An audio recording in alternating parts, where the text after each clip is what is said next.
Holy crap.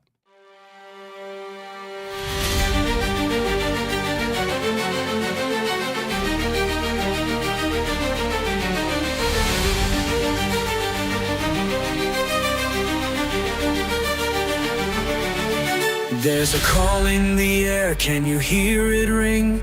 A vision of change, it's our time to bring. Gather round all you dreamers and doers. Together we're stronger, together we're movers. Lifting each voice, a chorus so bold. In the name of love, let our stories unfold. Every heart matters, every hand we lend. Welcome to the table where we all transcend. Welcome to the table where new dreams are born. A space for the hopeful, a bright new dawn. With courage and kindness, let's break down the walls. For initiative together, we'll answer the calls.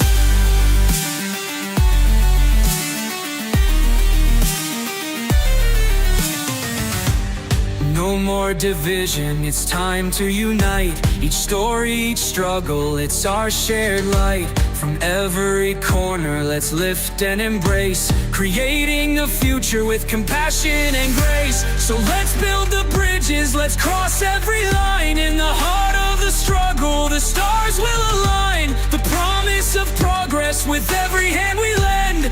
Welcome to the table where we all transcend. To the table where new dreams are born. A space for the hopeful, a bright new dawn. With courage and kindness, let's break down the walls. For initiative together, we'll answer the calls. Welcome to the table where new dreams are born.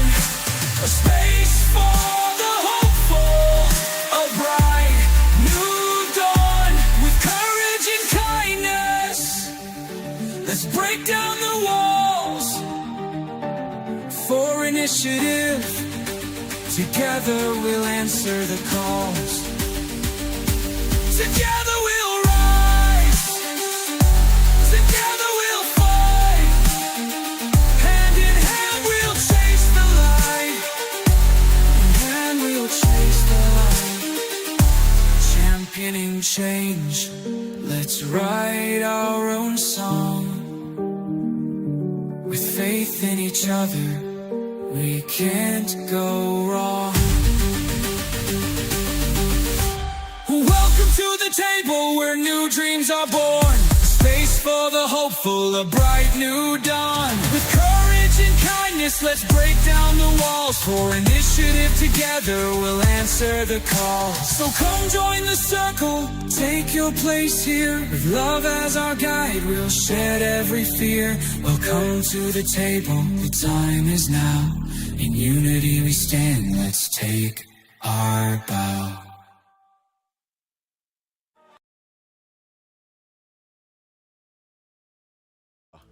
Age of Umbra? It was Age of Umbra. Has anyone watched the first episode? I watched some of it No. Thursday, but I ended up falling asleep on it. I think it's tired. really cool that you know Zach the Bold, that one creator, he's in it. They invited him in to play in it, so that's pretty cool. Is he? Yes, that's pretty cool. I love him. And great. yeah, he's so funny. He's so funny, especially the one. To be honest, what gave me the idea for the Silent Bells campaign was his little video of Santa Claus and being like, and then like, I'm gonna punch him. And you see Santa's eyes go white. You just hit a level 20 Archfey? What the hell is wrong with you? Yeah, I saw that one. I'm just like, yeah. Time to bring that shit to life. Not gonna lie, that's they had him me. in one other. They did mini campaign, didn't yeah, they? they had a one shot where he's played in it as well. I think that's why they brought him back for the Umbral thing. Yeah, so that's pretty cool. That's pretty cool. So good in that. Well, welcome back, everybody. It is Wednesday night, and we are about to get into some D&D. I'm super excited about it. I hope you guys are super excited about it. They think lore drop. I think TPK. TPK. TPK. Who's gonna be right? Inside check. Why can't it be both? There goes one of your high That's rules. a 15. That's Thank a you, 15. Ruben. Thank you. Oh, you're welcome. So we're super excited about this. We're gonna retcon a little bit of last session. We're gonna drop back about the last 5-8 minutes when they started heading down this path, so we can explore a little bit more of what actually was happening and such. And we're gonna try a new thing tonight where some of the players will be muting me so they don't hear some of the information, especially if they split the party. Try to keep that real they don't know kind of vibe alive, if you could, instead of them knowing it and then, you know, trying to have to deal with knowing it and fumble around that. So that too. It may not work, but we're gonna try it anyways. All right. We're gonna start off tonight with you guys have entered. We're not even gonna recap last session. We're just gonna go right into her. Okay. You know what, lad? Know what? Never mind. I want you to recap last session because you almost got beat. Ronnie almost lost in a small little duel, and that would have been great. Ronnie was fighting for her life and her honor. Yeah. Yeah. In a duel to the death. Yeah, Ronnie got to fight her long-term rival. Again, nothing new for Ronnie, but new for us. Mm-hmm. And won by a point, the very last point. She was able to pull it off. All by herself. And kind of, yeah, that's all it. by herself that That's she doesn't know. And thank goodness she doesn't, because she'd be a little PO'd that she didn't win and demand a rematch immediately. Yeah. Yeah, she got to introduce her to new friends / family, to her long-term family. And it went pretty well for the first night. We'll see how those introductions continue to go and how people's interactions with her home continue to go, hopefully with much respect to books. Yeah, she got some answers out of Elder Melody, who's about the closest thing to a parent that she's had here. Got her own amulet. She saw so many of the old guard wearing back in Blackthorn, and she got her own now. Super excited for that. And yeah, after the very early morning fight,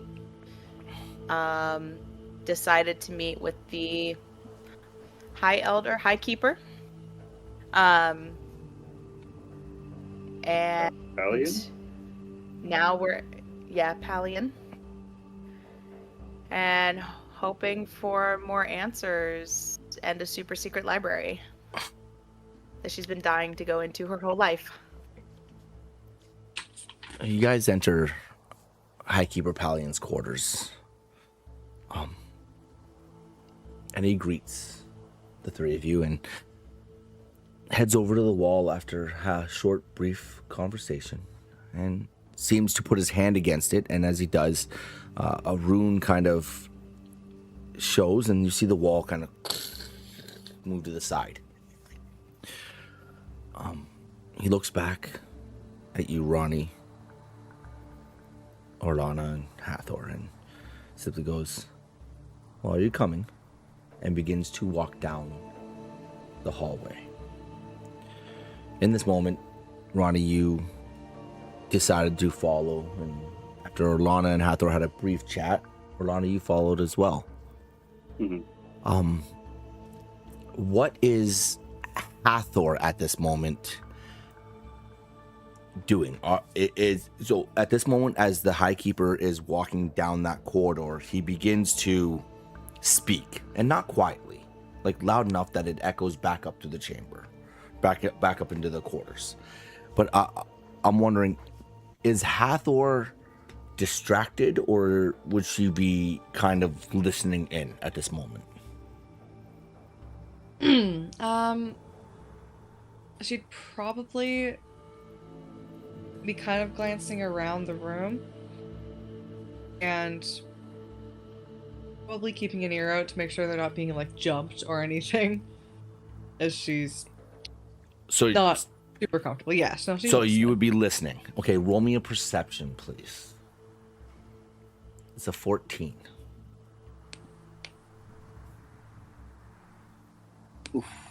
Oh, well, that's a +4.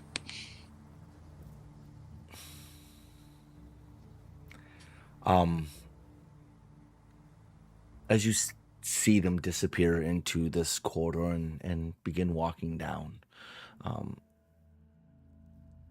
you hear some of what Highkeeper Pallion is saying. You hear him mention how he's watched many leave the sanctum, about how they've sought purpose and some glory, and every few centuries the mountain calls. But eventually, as you are looking around this room, your attention to what he is saying drifts off, and you end up trailing into just what sounds like little echoes. Mm.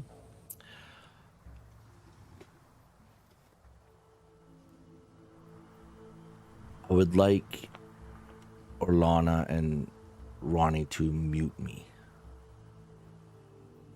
Okay. Please. Give me a second.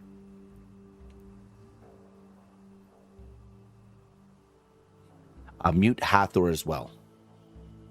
If you didn't hear that, Hathor, could you tell them to mute you as well? You mute me too. Okay. I had a feeling he was going to say that.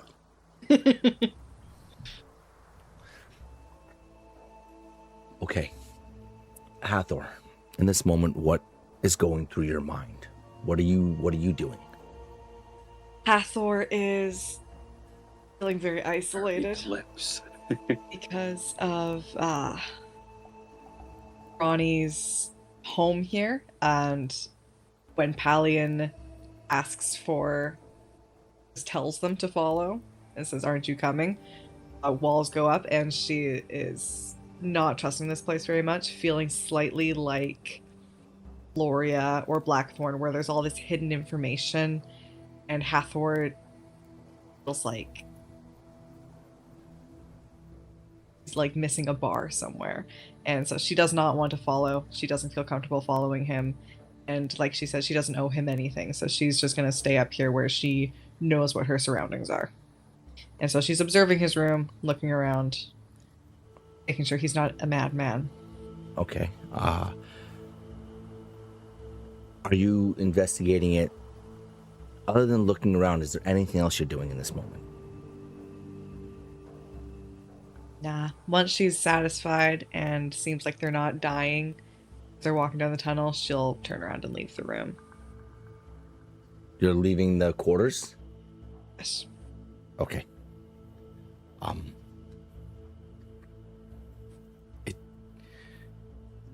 Okay. All right. As you do, you walk out into the living quarters of this monastery. You see a few kids, a few youngers, they're around 10, 11, running around, and you see some others sitting in the common area, and you see the library is quite common, like quite active as well. It seems like the day has gotten to begin. You see a couple of young teenagers kind of running to the stairs. They've got some books in their hands, and they look like they're heading down to the next level for classes and such.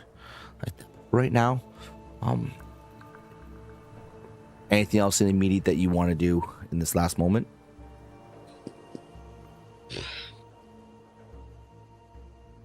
I feel like Hathor feels way too daunted to go and approach too many people. She's very curious about the training room. She'll make her way there. Okay. All right. Well, we're gonna go ahead and I'm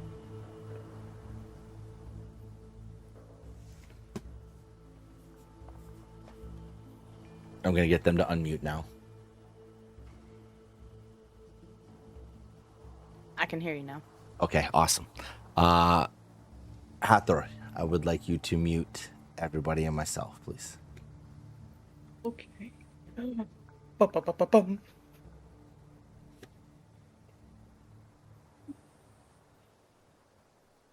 As you follow behind Highkeeper Palion,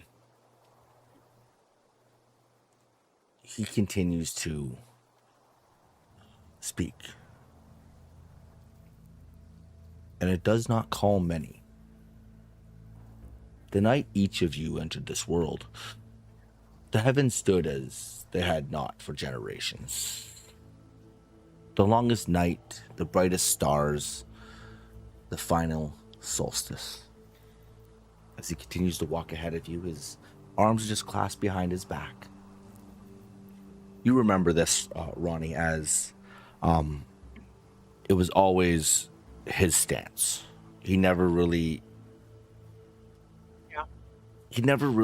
walked any other way. As if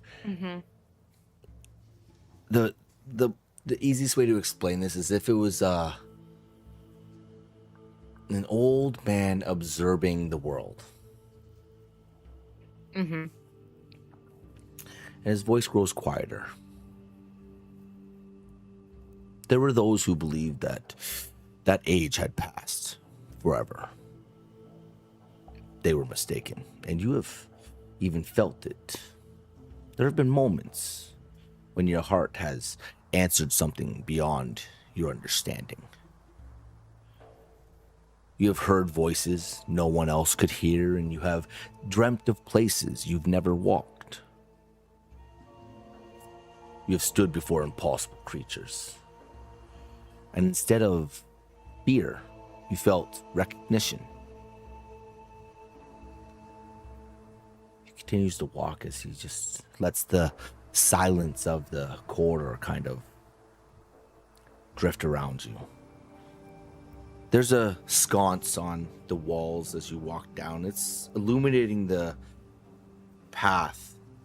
Not incredibly, but enough that you could see in front of you quite a bit.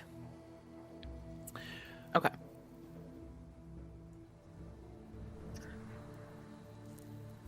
As you get closer, you notice that the path opens up into what looks like a circular chamber. At first, when you enter into this chamber, you see statues. Some look like they're great warriors, others look like kings.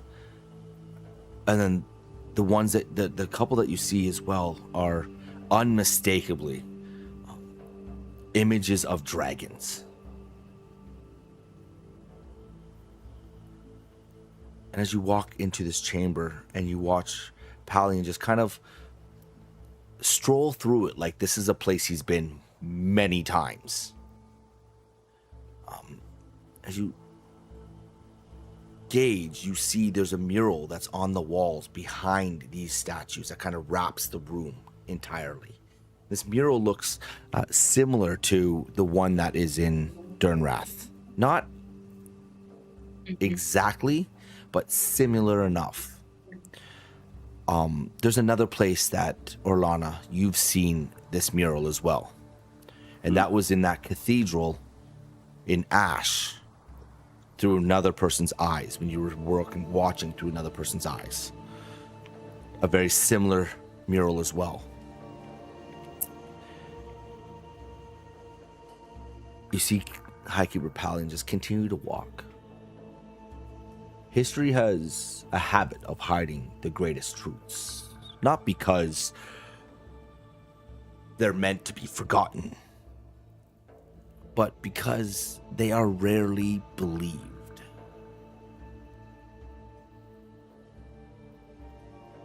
As he continues onward.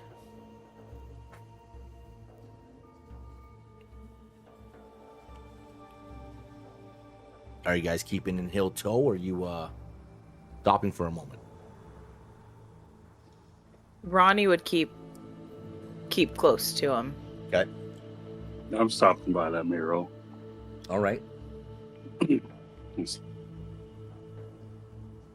noticing how seen it, that feeling of seeing it before already in a way. It's like, okay, I'm kind of All right. Are you? caught my interest in that, so I'm gonna glance at it for Give me an investigation, moment or please. two. Okay.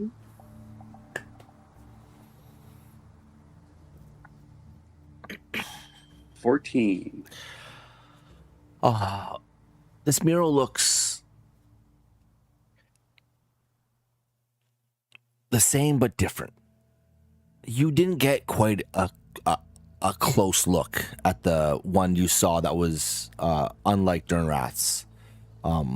Through those eyes, you had brief glimpses. You didn't quite recognize or understand what was happening. So when you were looking at that mural through those other eyes, on this cathedral roof, you got fragments of it, but there are those same fragments that kind of are depicted across, because this chamber you walked into isn't just round, but it kind of domes a little bit too, and the mural goes up on the roof, and you see what looks like flying beasts that look like dragons with massive wingspans that kind of like surround the entire roof.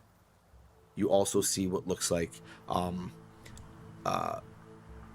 cities that are like painted along the bottom, and you see people that are like standing at the base of all those cities going all the way around the mural, as if this is something that depicted that dragons weren't always a secret. Mm-hmm. They were known. You also notice that all the statues in this room, none of them have any plaques. They are worn by time, and they've just been kind of built and almost forgotten. Okay. You also notice that Highkeeper Pallion and Ronnie have kind of left you behind. Oh, crap. Just before I start trying to bolt it up to catch up with them, out of curiosity, throughout this mural, do any of the images of like dragon riders or anything fit the descriptions that we've heard about the symbols at Durnrath through our thrones? Nope. Okay. This mural is simply the dragons are in the sky with their large wingspans. Down below are cities that surround the entire base that are kind of rising up with, like, you see trees and all stuff also dispersed around, and then you see people all along the bottom of it. That's all it is. Okay. There's no real like. All it is. Okay. Yeah, there's no depiction. This is more of a telling you of stories of that these things existed and they didn't hide more than anything else. That's what you glean from this mural. Okay. Start bolting up to catch up to Ronnie. As you follow behind Ronnie, you hear, there were once an age when extraordinary things were ordinary. When the realms were one, and the balance between light and shadow were maintained, not by armies, but by bonds.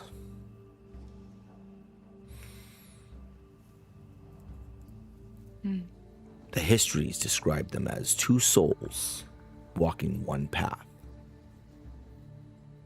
As you see, as he says that, you eventually get to what looks like the end of the corridor, where he stops in front of these two very large bronze doors. So large, in fact, that they are easily double his height and 10 feet across. Like, it's very weird because the corridor you were walking down was maybe 5 feet across and like maybe 8-9 feet tall. So when you get to these bronze doors, it kind of just opens up into a room that has like these massive doors in front of you. And he stops. He places a hand on the weathered stone beside the doors. As he just feels it, you see him kind of like caress the stonework of the mountain. No library in the known world contains what lies beyond these doors. Kings believe these records destroyed. Others searched for them. Some burned monasteries hoping to erase them, and they have all failed. But the Ember Sanctum remembers. It is our duty to remember. As you see him move from the stone and slide over the bronze door, and as he holds it to there, you see more of those runes that popped off the wall just start to come around his hand. Then suddenly a large rune that's on the palm of his hand comes through as they start to spin, and he kind of presses into it, and he hears as the door locks, and the same groaning sound that you heard before. The last time you heard this was at Durnrath, when those massive iron doors burst open into Durnrath itself as they swing open, and before you see what looks like it's a very large room. You see there's bookshelves that line the walls. They're carved into the mountain itself. In the center of this big, large room, where there's about 3 or 4 steps that go down, you see there's a massive stone table that looks like it has maps and tomes that have just kind of been left on it. And as you look in past this doorway, there's these crystalline chandeliers that kind of hang down, like there's lanterns that kind of hang down. They emit dim light, so you can see a good chunk of this room, but not extremely well. Okay. So when you're looking into this room, you see the walls, and you see that there's paths that lead off through this library. It's not like this is just one room. It looks like there's multiple corridors that sprawl between this, like through this library. You see him take a step down into the step, on the first step, and then the next step. And all he says is, "Welcome to the hidden library. If you are to understand what is to come, you must first understand what was lost. The history taught beyond these mountains is incomplete." As he continues to walk down the stairs, and he just kind of walks past the stone table. What you will read here is a history of a realm before it was broken, or perhaps the history of what you are destined to become. And as he says that, he steps past the stone table. He looks back. He has this coy smirk on his face, something you don't ever remember him for. This grin that just kind of throws you off for a second, Ronnie, as he turns again and kind of heads down one of the corridors. Wow, I made it. Oh, sorry, I had to catch up for a second. Whew. That mural back there caught my eye. Oh, wow.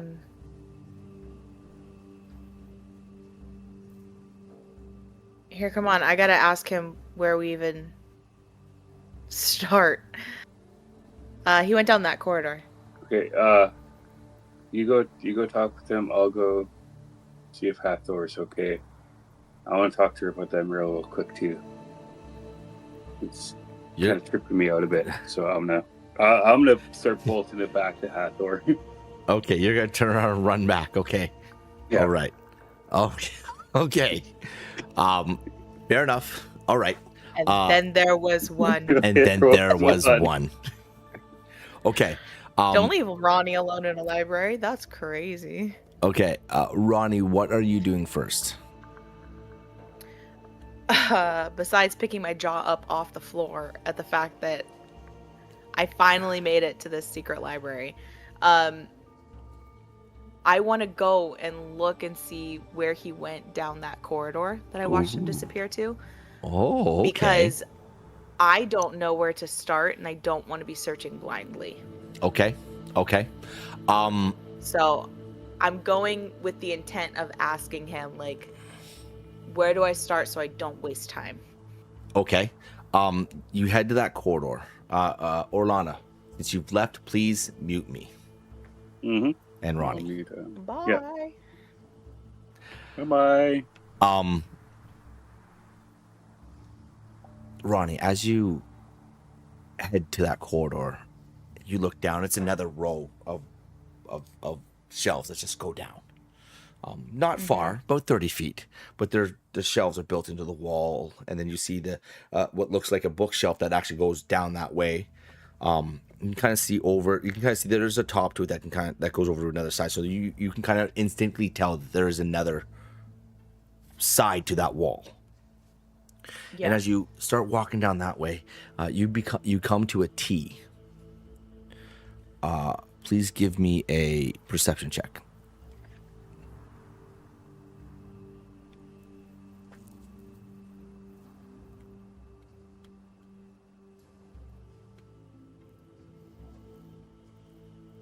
A dirty 20.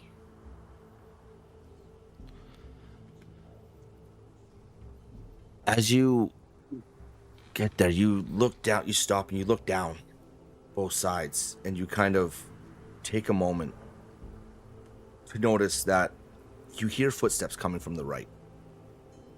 Mm-hmm. You don't hear nothing from the left. So you turn right, you head down that way. Yeah. You're trying to find him. Yeah, I'd follow the footsteps. I'm trying to find him. Are you like running? Or are you just walking briskly? Yeah. You're running? I feel like I would run. Okay. So I don't lose him, because I know he can be sneaky. As you turn and you head to the right and you run about 30 feet down that way, it looks like you come to a single right-hand turn. And as you look down there, this place looks like a labyrinth. It's almost the exact same rows of bookshelves. You've never seen this many books in your life in one place. This makes Loria's book library look small. This is massive. Like, it's massive. There's rows. You go 30 feet down, there's 10 shelves going up, all filled with tomes of everything. This library seems like it's very much is been utilized for, could be 1,000 years. Yeah. Each tome looks handwritten. You see parchment that looks like it's been rolled up and stuffed and like stuffed on the shelves as well. Everything looks like it was done by hand. You know, a unique encountering. But as you run down there, you get to another T. Please give me another perception.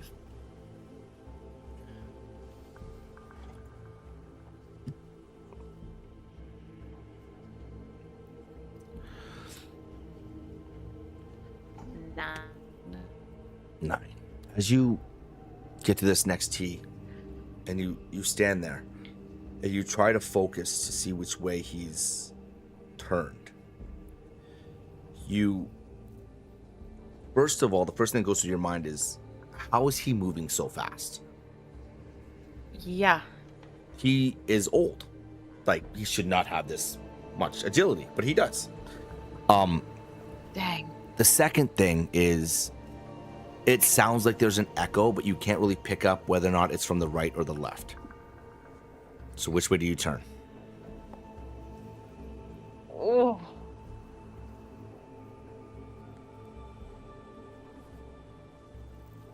I'd go right. You go right? Okay.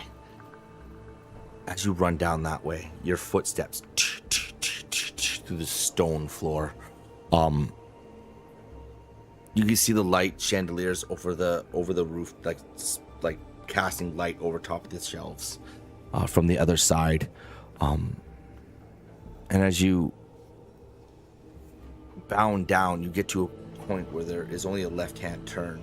And as you look down, it looks like there is a another about 20-foot hallway that goes down, corridor that goes down, and at the very end of that, there is a light that looks like it's shining out, like not like a lantern that's been shining, but like something that's casting out from a Underneath. room, like a room almost in a way, at the end of there. I'd go towards that. As you get closer, you hear a hum, like a like there's an energy coming from this room. You start to notice that the shelves and the stone that are all around there change slightly. The air around you starts to grow warmer. And as you get to the room and you stop just before the entrance and you look in, there's a small narrow passage that leads to what looks like a circular chamber. The stone in this chamber looks different. It looks ash white, almost. Okay. What do you do?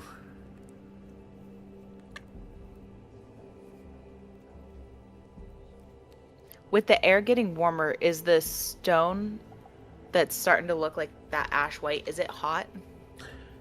Like It- or warm to It's touch? warm. Warmer. Oh, yes, it's warm. Okay.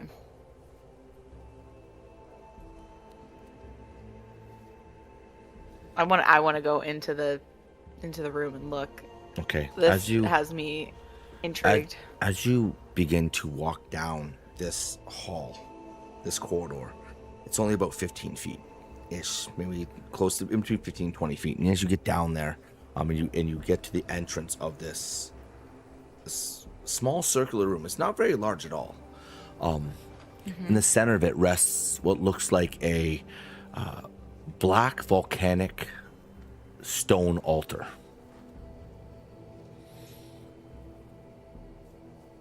Resting on top of it looks like a quarterstaff.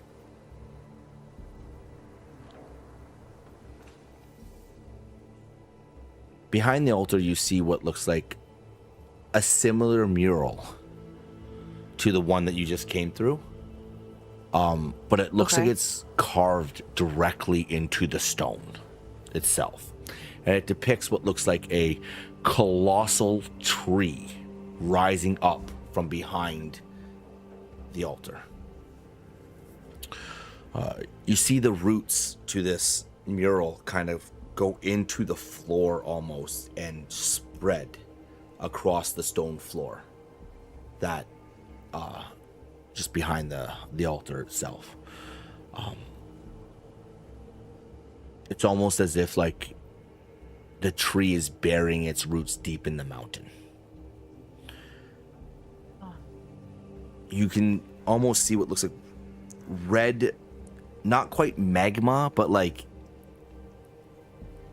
red stone in the roots, kind of like appearing below the carve, right? Like as if it's like pushing through.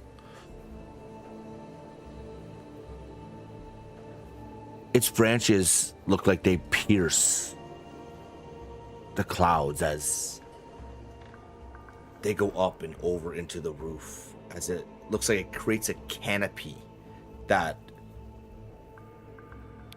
covers the world almost, as if this room is kind of depicting that it's the world, and this tree, this is the life force of the world.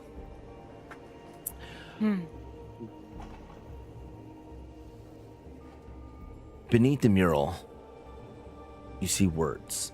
They're etched in something old.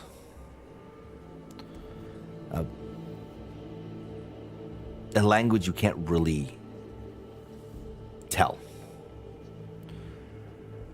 And then suddenly behind you, you hear, "Even burned things remember how to live."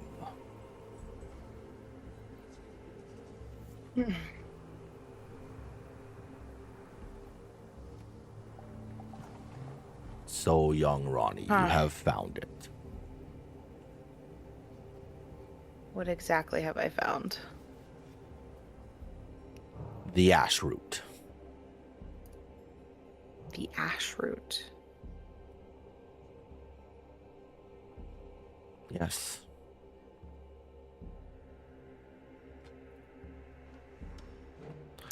The ash root is the first tree that protected and grew from the Ember Sanctum.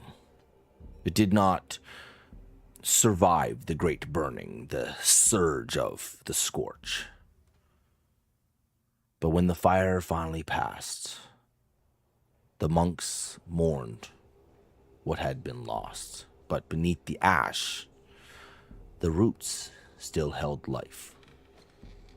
And from those roots, a single branch remained untouched by time. The first warden carved this staff, not as a weapon, but as a reminder. Fire may consume, stone may bury, empires may fall, yet life remembers. The mountain endures because it bends without breaking. Too must those who choose to bear its flame.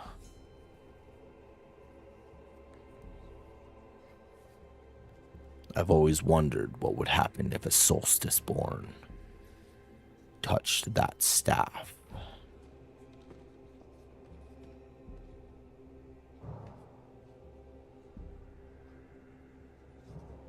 Mind if we find out?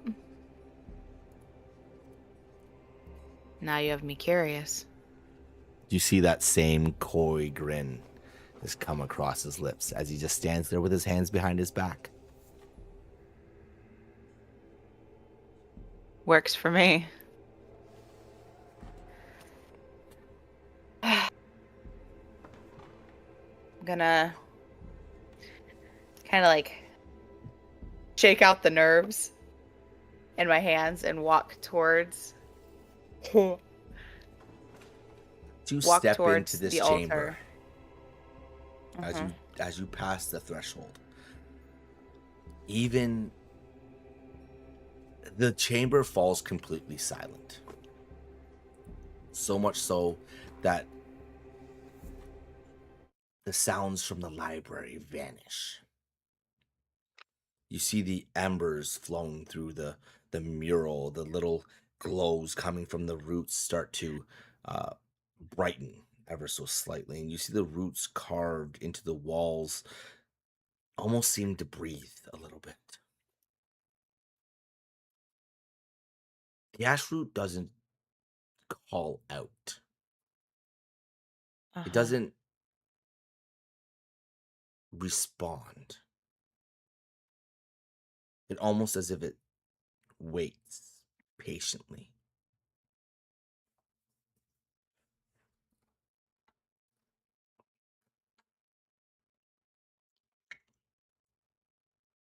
I'm gonna step forward closer to it.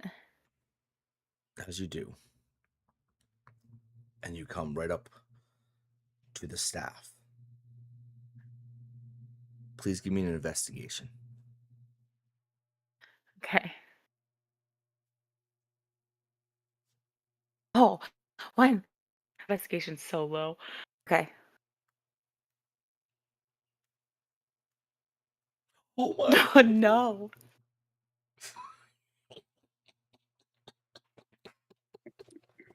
Oh.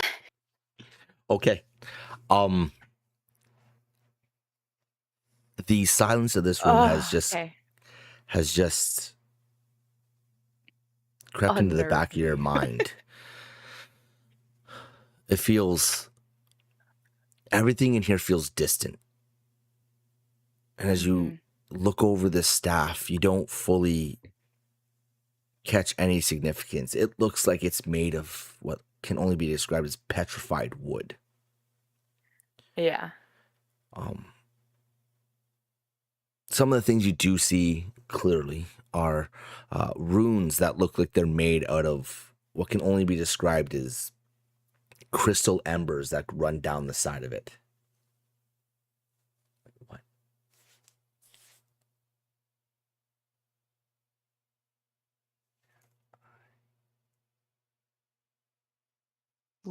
I am losing my mind. The music stopped. I started freaking out. As you look at that staff, you see the runes that it's almost like a sap like ember crystal. As the wood kind of intertwines and knots going down, there's like each one individual, and they've got runes that are carved into them. Oh, okay. What do? I want to cast Detect Magic real quick and see if I pick. This whole room Yeah, I lights figured up. blinding. Yes, this whole room lights Just go, oh, that was dumb. Still getting used to this. Okay. Well, there goes nothing. I'm gonna reach out and try to grab. Well, I'm gonna reach out and grab the staff. As you place your hand on this staff, the first thing that you feel is an intense heat course through the palm and your fingers as you wrap your hand around it. Okay. You see those runes kind of start lighting up as each one just kind of flashes in a moment, and as it does and your hand goes around it, you feel which hand do you grab it with?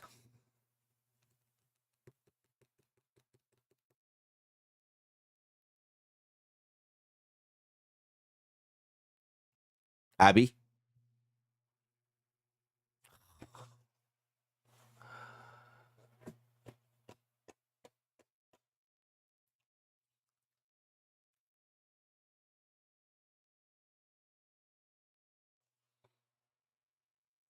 Abby. Damn it. We lost her.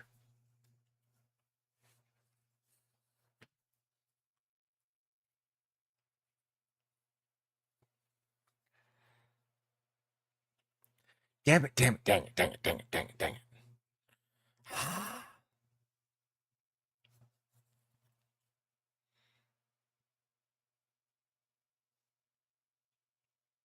Are you back, Abby?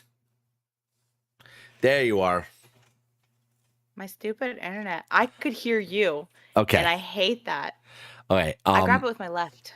Your left. Okay. So as you grab it with your left, you see those runes start lighting up. And the one thing you start to see is your mark begin to glow as it wraps around. And it almost, that intense heat comes across and goes up into your arm. And it doesn't take long for you to start to see as that glow happens, it kind of like fades out again, but the staff kind of then all of a sudden stops vibrating. It feels as though the staff has spent centuries knowing this moment would eventually come.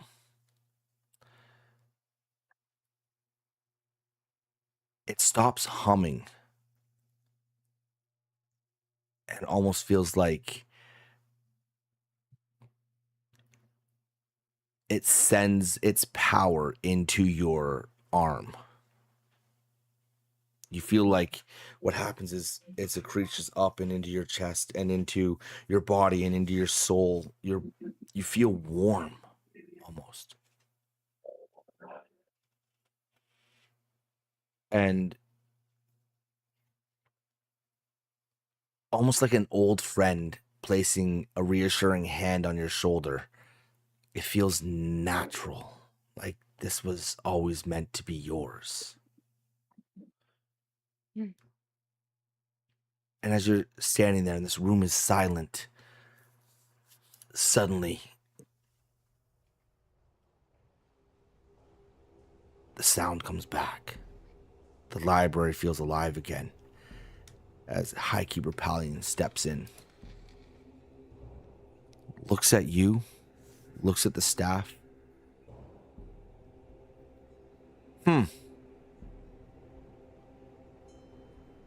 Definitely thought something more was going to happen.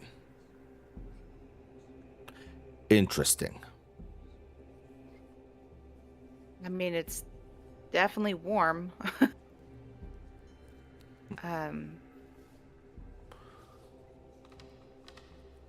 Well, we will have to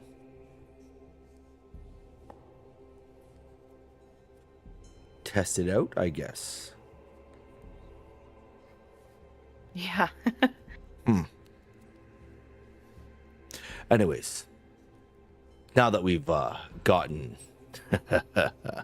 this out of the way, head back to the beginning. Yes. There are some The books. specific tomes already on the table that I've collected over the last few months that have made sense to what has been happening in this world. Okay. Maybe that'll give you some clarity.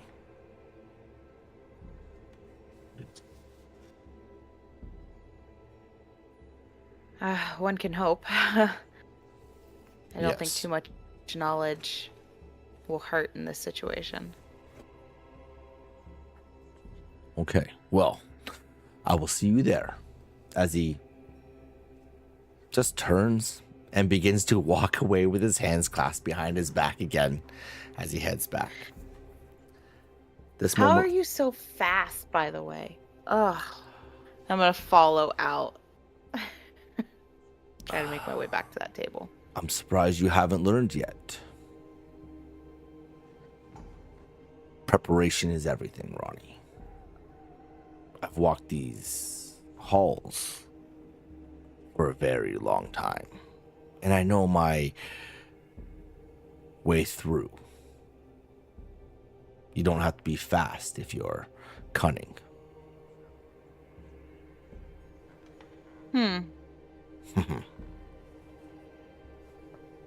As he continues to lead you back to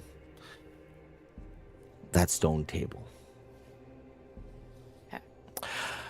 This is where I'll leave you, and we'll go ahead and unmute Hathor first. Okay. I will go ahead and mute Yeah. you. Bye.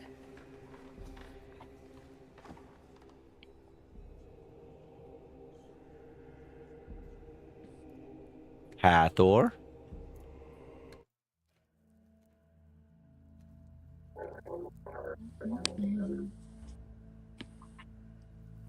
Can you hear me? I can hear you. I can Okay. hear Abby.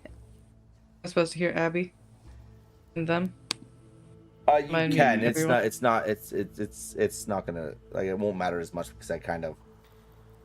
Okay. But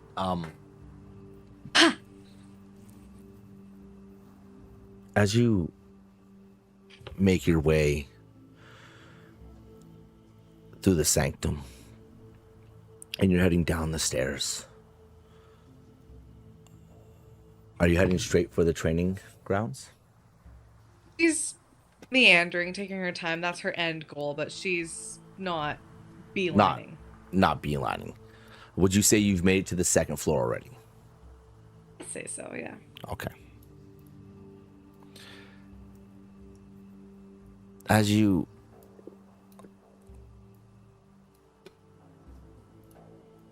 Oh, no.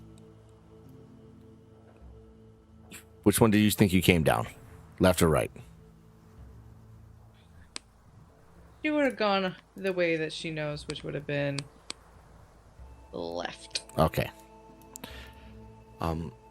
As you are stepping down the stairs, you've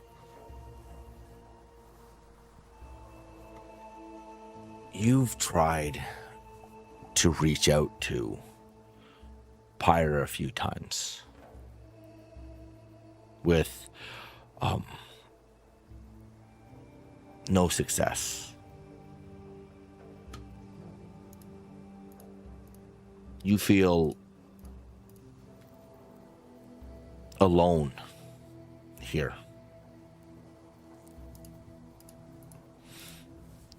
Half abandoned almost.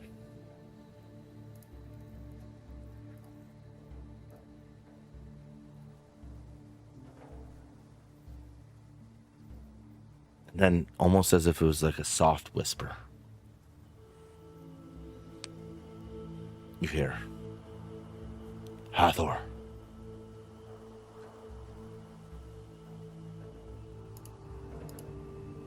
I'm gonna look around real quick.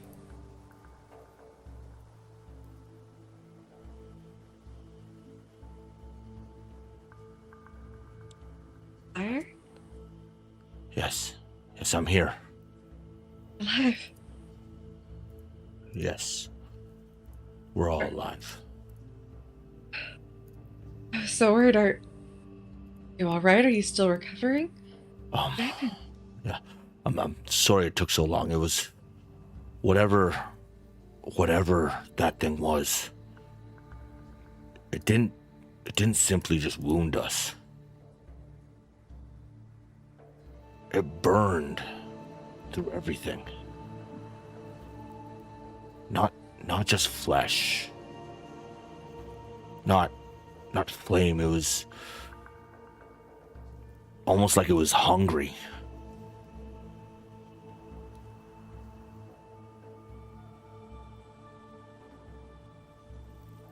I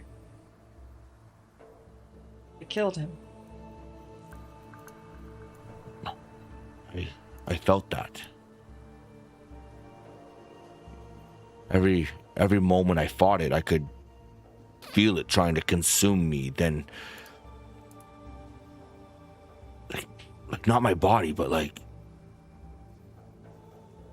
me. So, it's you.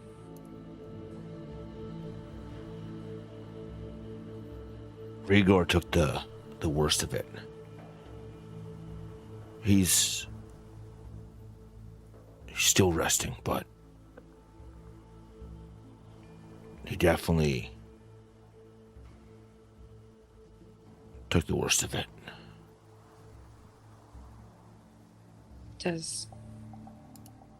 I'm not with Ronnie and Arlana now, but is the baby dragon okay, Obi? Yeah, yes, we're all okay. We will be okay. We are alive, but we are weak. Whatever that thing was, whatever it did,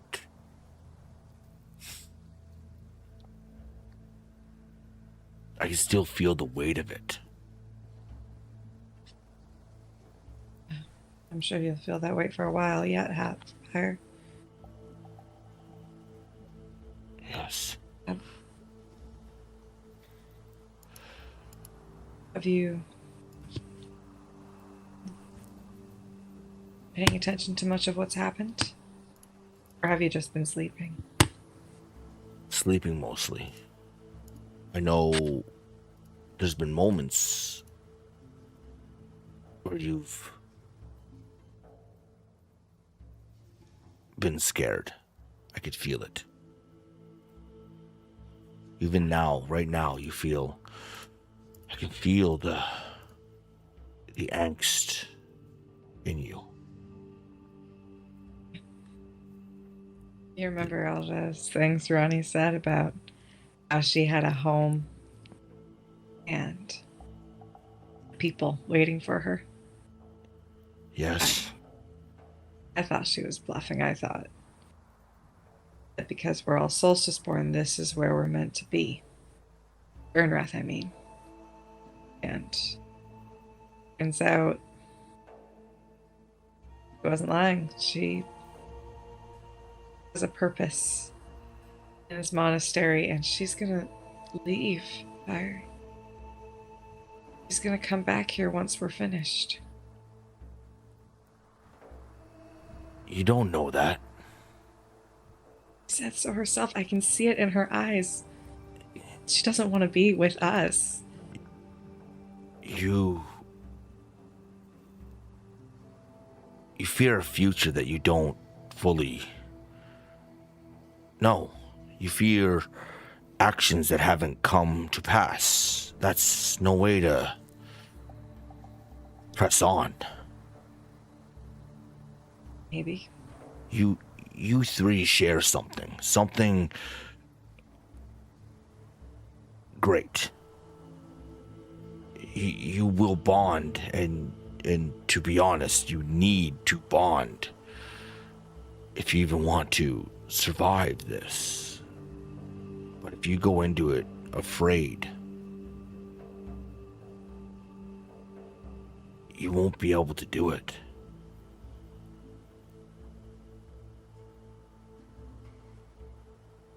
I thought we were bonding. Wait. How you've missed so much. We went back to Blackthorn and we freed Alondra. And I summoned a creature from Moonwood. An ancient creature. I didn't even know I could do that. But he helped us escape, and then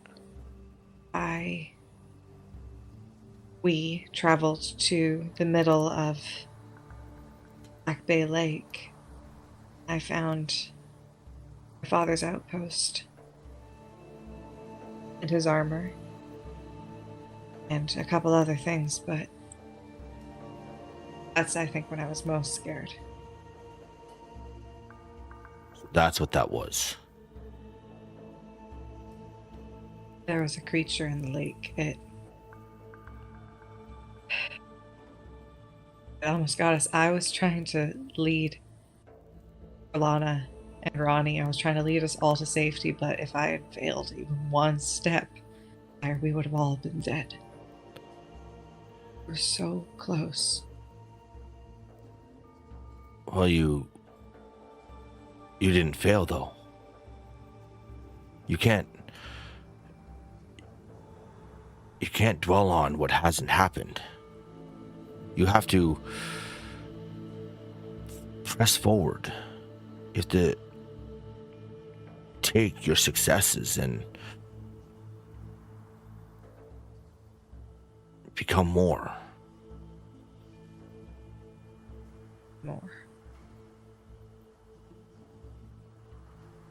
I guess that's a skill I haven't learned yet.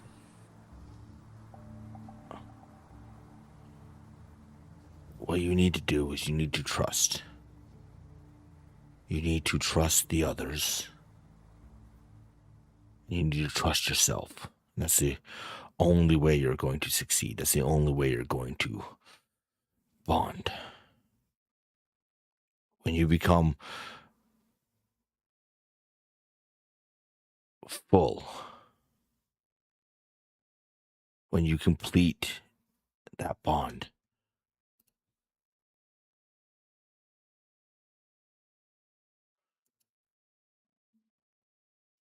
you will be able to do unimaginable things. But you have to trust.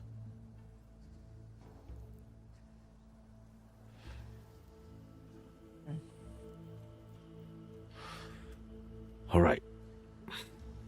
I'm getting tired. Yeah. I need to rest.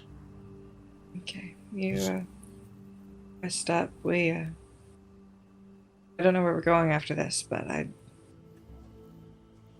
Be nice to see you again. Well, reach out. Hopefully, we'll be able to talk once more. All right, you rest up, big guy.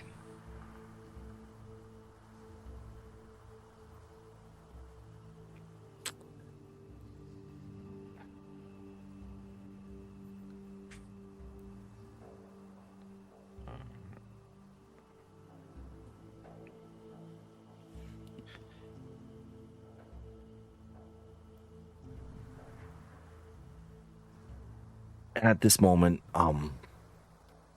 Orlana,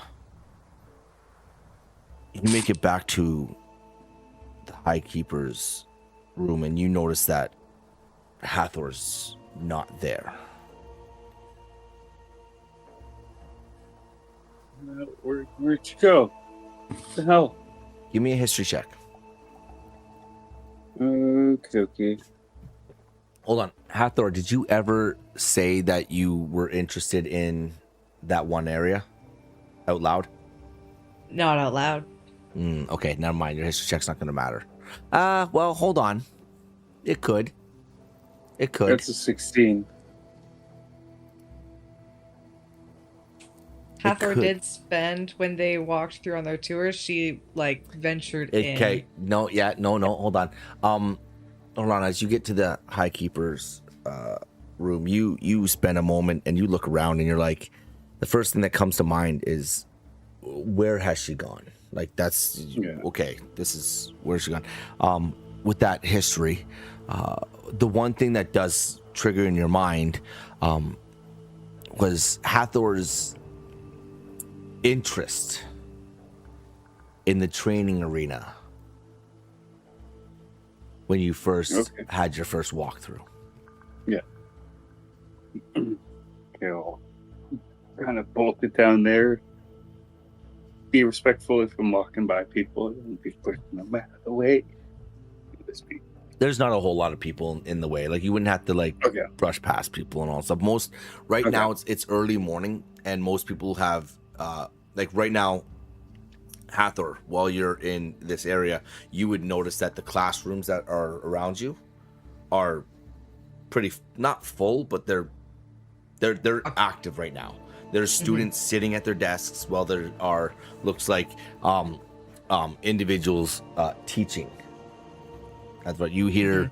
Some of them talking about special ores and rocks and different things to pay attention to while out in the scorched mountains. You hear another one from the first classroom talking about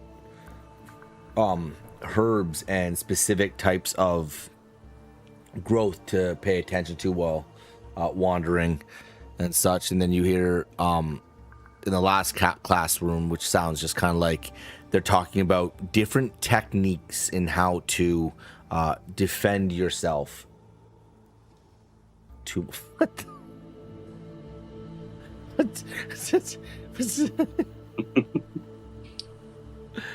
different techniques on how to defend yourself. But as you do, Orlana, what are you doing?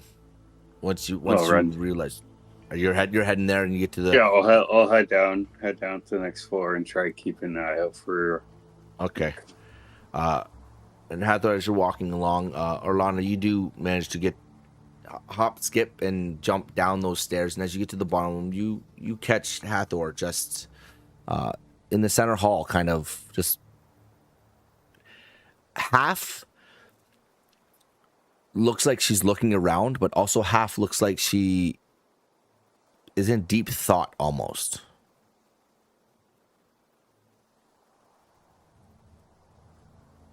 Out of curiosity, is there anything I could throw at Hathor? Like anything around like a little there's a potted there's a potted plant to the like it's not huge. It's not huge, but it's not small. Like it's probably the size of a basketball. And do we want to risk the monk's property? No. Not a dagger, please. Yo, I'll just walk up. That's good. I wonder if they're like, pissed me off. Where were you? I'll just walk up to her and tap. Like, Okay. are you okay? Coming back to check on you. That's okay. I was just looking around. Yeah, you look, you're like you're locked in. Like you.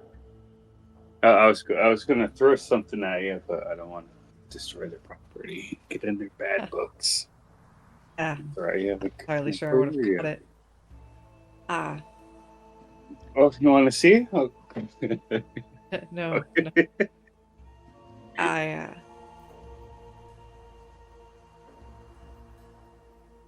Have you heard anything from Rigor? I haven't heard anything, but I feel the heartbeat. So I kind of know he's still alive, but I haven't tried anything today yet. How about Pyre? Yeah. He's okay. He's really tired. He's still recovering from what happened. But, yeah, he's okay. Well, that's good. Yeah, that was a bit of a scary moment. Sure. Mm-hmm.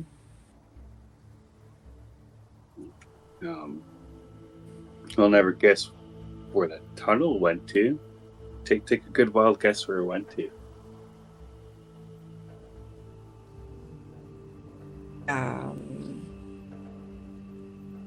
Highkeeper's hidden closet. Well, it's a hidden something, but not a closet. It was a library. It's a library. I was really hoping it wasn't going to be a library and something really interesting, but yeah. But on the way to that library was a mural, and it caught my attention for a good moment because I recognized that mural when we seen that mural through different eyes. If you can remember that. Gita's eyes? Yeah. It was the same, but it was different. If that makes sense. Interesting. Yeah, this one here had like dragons in the sky, cities, people. Like it looked like the dragons were known, not like secretive. And there's also statues in that room of warriors, kings, and dragons. So like that really caught my attention, and I wanted to end up coming back to not only check on you, but also let you know that. I've never seen a statue of a dragon. It was pretty nice. It was really nice. It has me thinking, walking, well, not walking, I guess running, trying to get back to you. It had me thinking for a moment, what that mural, what we've seen through those different eyes. Hmm. Is it all a connection? What do you mean? Same world, like this. It's like the same but different. Like same world, just different situations over there. Like is it all connected? Just Like, is the veil real? yeah. It feels so real. I can't. Wildoat calls it a land of dreams, but Didn't feel like a dream. it didn't. It felt like we were living someone else's life. Mm-hmm. Yeah. I can't. If you told me the veil was real, I'd believe you. if you're wanting, like, I can give you time to do what you want to do down here, but like, I do want to show you that mural area. Like, it's Ronnie didn't come with you. no, she went with Pally into in the library. I think she should be okay. She's more of the book smarts than us would be. She knows how to ask those proper questions in a way. We get answers differently. Yeah. If I glance inside the training room, are there people training in there? You have a look. It looks like there are a couple of monks in there. They look like they're kind of working on some gear.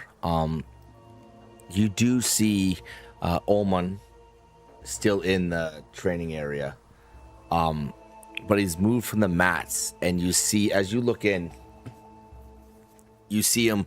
He's got what looks like not a staff, but more like a spear, and he's like, lack of a better way to explain it, you've seen Shaolin monks when they're like twirling their spears and they're like working with them and all stuff. You see him doing that. You see him twirling. You see him flipping. You see him like controlling the spear quite well. And then as you see him land, you see as he lands, he comes around and he takes the spear out of his hand. And he throws it at this target right here. And you see that spear just kind of through the air and just nail the target right in the bullseye.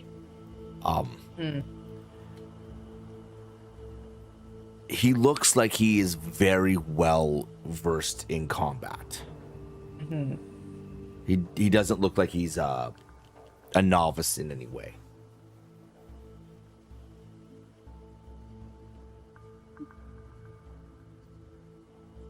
I'll catch up later. I think I want to give something a try. Okay. Is there a hang out with you? I still want to go back to that library. All that information could get overwhelming at times. Yeah. Absolutely welcome to join. Okay. Yeah, maybe you could teach me some tricks here too. Maybe I'll learn how I'm hoping to learn some tricks. It's been a while since I've learned some new weapons. It'd be good though, more variety could kick some butt pretty good. Yeah. Full path or roll into the Training grounds? Yep. Okay. While you're in here, what do you do? I'm gonna walk up to Oman, and Hathor, like, I'm not wearing my armor, just wearing like my simple tunic underneath. And I don't think I've ever described it. It's got a dragon going up the front, and its wings kind of spread out and cover the waist. Like a golden red fabric, lots of different patterns on it, and a belt sash with a Solvar runes on it, symbols, and she's wearing her simple leather boots, which are also sun themed. So she'll walk in just wearing her simple tunic, and I think she's just got her emberglass dagger on her, and stroll up to Oman. Go, want to show me how to do that?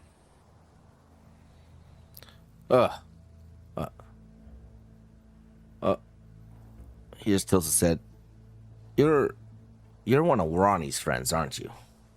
One of the newcomers. He just squints. Why do you look so bright? Who does... You real worlders, you dress so interesting. I'm just bright because I spend a lot of time in the sun. You could do yourself a favor and do the same. Nah. Ooh. Burn. Keep it basic. Keep it basic. What do you want to learn?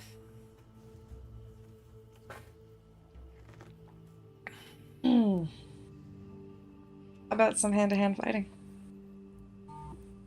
I'm good with a Hand-to-hand? sword, but never really get to use my fist too much. I wouldn't say I'm at the best at it, but you and Ronnie fighting today,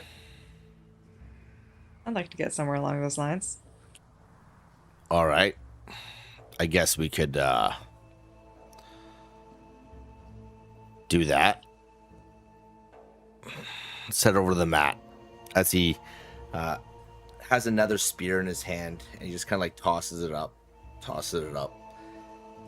And he just kind of looks at this thing and just.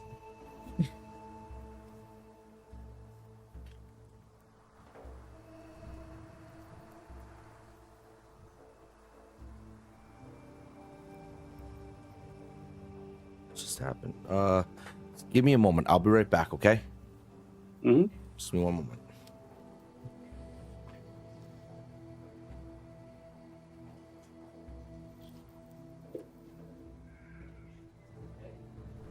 Veil. Mm-hmm.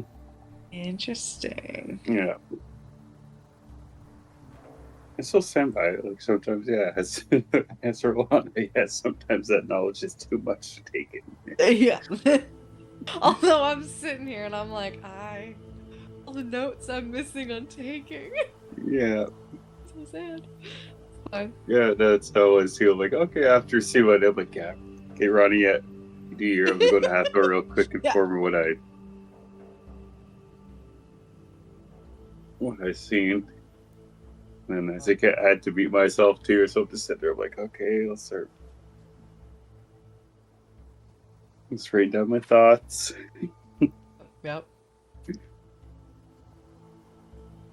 It's like, oh, maybe I'll write my Hector stats in my book. There you go. Yeah. Yeah, I got new notebooks. Oh, nice. Yeah, they're smaller. Mm-hmm. I figure it'd be easier to write. Yeah. Yeah, I bought like 3 of these other ones. And Ooh. I finished one. This one's almost done. I've got this much left in it. And then I'm pretty sure I packed up the other one, so I might just have to buy another. Oh. I Okay, got so these ones, the little up-full ones, the little- Orlana, have you started heading back to? No, I'm sticking with Hathor. Are you staying with Hathor right now? Okay. I'm staying with Hathor, yeah. I'm staying with her, like, Okay. yes, As you see, Oman kind of whip the spear at the target, and it hits it again, and he heads back. He's like, "All right, what kind of hand to hand are you looking to do? Are you looking to do grappling? Are you looking to just defend and attack? Are you looking to land attacks?" Preferably land, but a good defense is always needed. All right. Well, okay. Well, first it's all about your stance. As he gets onto the mat and he kind of like shifts his left foot back and he puts his right foot forward and he lowers himself a little bit and you see him kind of like rest, like with his arms just out a little bit. It's like it's all about the stance. And when it comes to hand, you should be anticipating your opponent's advances. You can land a lot more with a good defense than with an all right offense. I'll move to copy his stance. All right. Well, go ahead. Go Try to ahead. attack. Yeah. Try to hit me. 1 second. Do I have that? You got this, Hathor.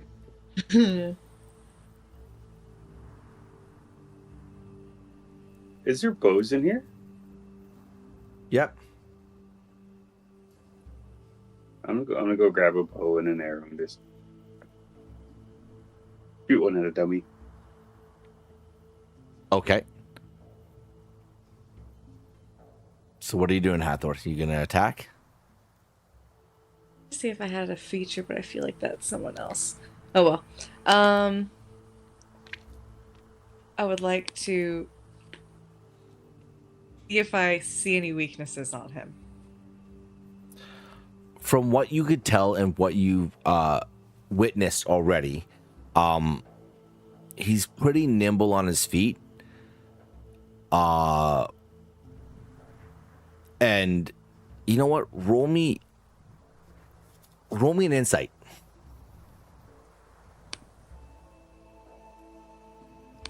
Oh, you're so Killing it. close. That's a 12. From when you watched the fight earlier, if you had not intervened, Ronnie would not have won. Oman would have been the superior fighter. All right. Well, what are you waiting on? You said you wanted to learn, so come on, try to hit me. Thor is going to feint left and then go for his neck. Okay, with what? With just a hand? Yeah, Just a right. fist. With fist. All right, roll me a d20. Oh, come on. Yay. No. You rolled an 18. I thought that was my 18. As you go to faint left, you almost see Oman just kind of like move out of the way, and as he does, he kind of moves with your arm, and as you follow through, you just kind of see he brings up his knee and just nails you right in the midsection. Stagger backwards. Oh, that was interesting. Well, you're a little slow. I could tell where you were coming from and what you were trying to do. You kind of gave me all the tells. You don't want to do that.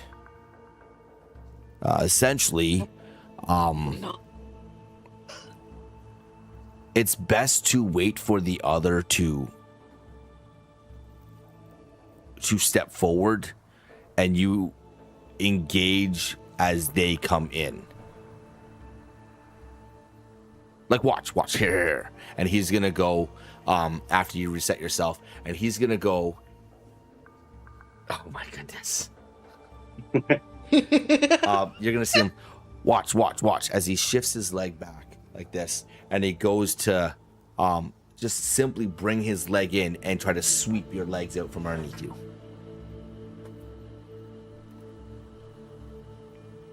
To do a face plant. What's with below 10 right now, huh? Well, you do still win that one. I do. What do you do? He says watch. I'm watching him. And still like trying to like straighten up, like ready for the next round, and just ignore the slight pain. And I'll see him duck, and I will jump backwards out of the reach of his foot. As you see him like kind of swing all the way around, and just like kind of stop and then kind of stand up and just brush himself off.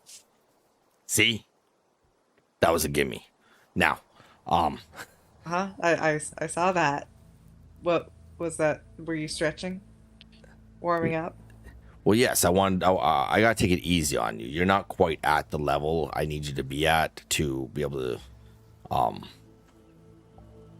I can't go as hard on you as I did on Ronnie. She's used to it, and she knows. So, you are not used to it, and I feel like I could hurt you a lot more. I don't know how you would take that. So. Alright. I asked you to teach me. Let's go.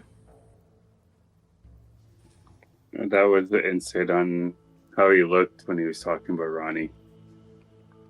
See how his facial reaction that was like. He.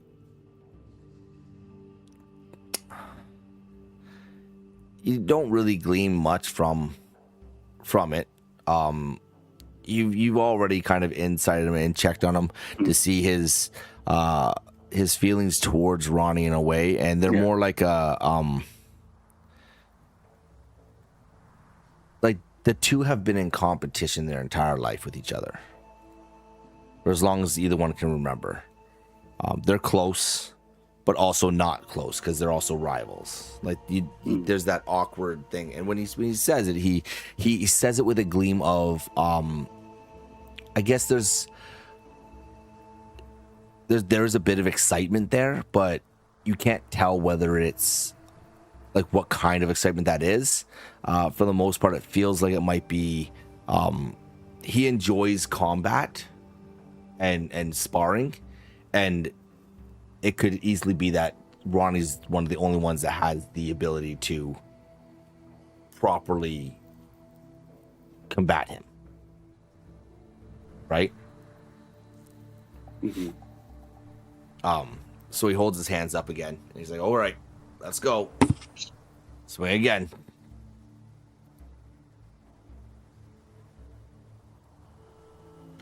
Like you said for him to go first, and you keep telling me to go first, okay? How does that work, Oman? All right, fine. I'll go first. Jeez.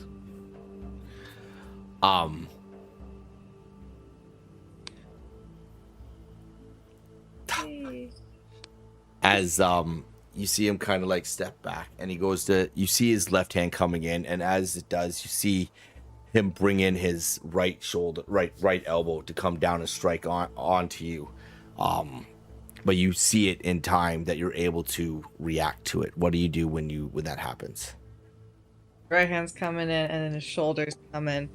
Hathor, Bill, push his shoulder back and go for his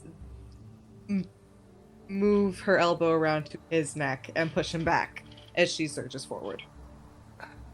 As you do, you make contact. He fucking stumbles forward, and he hits the mat a little bit. He catches his hand down, and he just like grabs the back of his neck. He's like, huh.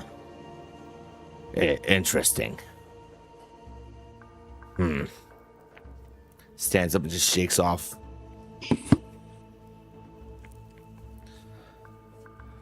I should really get back to my studies.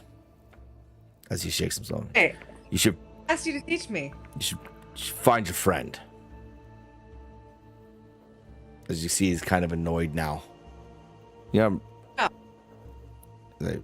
We'll pick this up later. Maybe we can have another sparring session. I should really get to class. As he rubs the back of his Ronnie's neck. the better fighter. You see him kind of stop for a second. Maybe Ronnie could teach you. You see him stop for a second, look back. I don't know why I asked him. And he just walks out of the training hall. As his second attack was just like, you were able to defend off his second one. He's just like that. In his mind, that should never fucking happened. So. Scratch myself and hit my copper wire. Well, you still did good in that fight there, bud. Great to Oman. He just be nice to him. Walking. He just keeps walking. I've been hearing voices. You do. You kind of catch him like, and just keeps walking. He's very much annoyed right now. Yeah, you might have a point. Maybe Ronnie could teach you. Maybe teach me too. No. I guess I was. Yeah. I want to distract myself. What's going on in my head? I want to fight something. He seemed like a great target.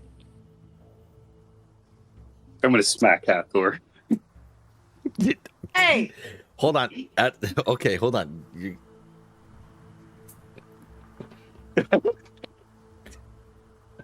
Buddy, that you're not 20!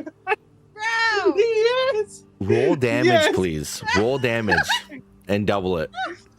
Okay. Come on. Oh, This What was was it again? this was oh, all- that's 6. Just 6. Because it's an unarmed strike. it does 6 damage automatically. It's a 3, so it's doubled, so it's 6. Okay. Okay. So 6. Heather, you're standing there and you're like, I really want to fight something. And as you say that, all you see is Orlana just smack you across the face. Wanna? You want to fight? So let's fight. Come on, let's go. All right. Can we unmute Abby for this part so she could hear this? All right. As you smack Hathor in the face, and you cause some damage. Because you was not expecting it at all. Oh my goodness. I can't believe that just happened. That's awesome. That's hilarious.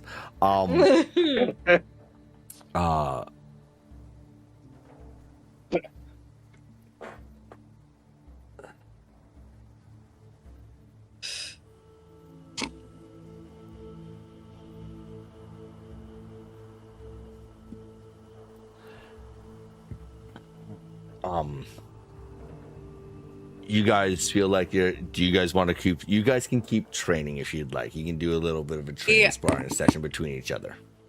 Yeah. Um, We'll Yeah. duke it out. Hathor is genuinely trying to like figure out her best strategy when she's learning. So she is genuinely trying to learn. Okay.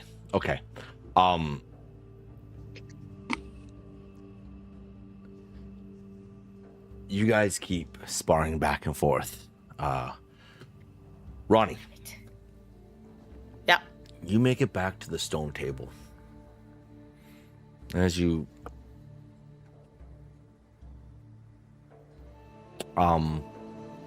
Hathor and Orlana, mute me, please. Okay.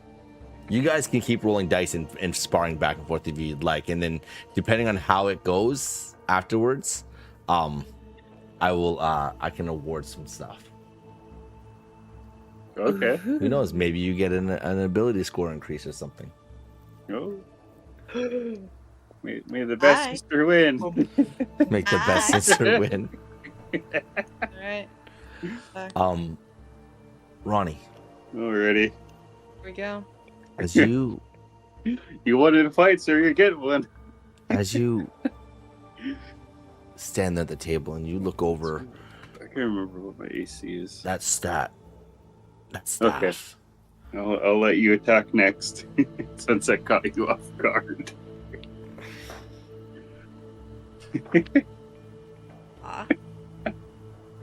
Wait. Let's see if Paladin has anything. Please. Just a little something.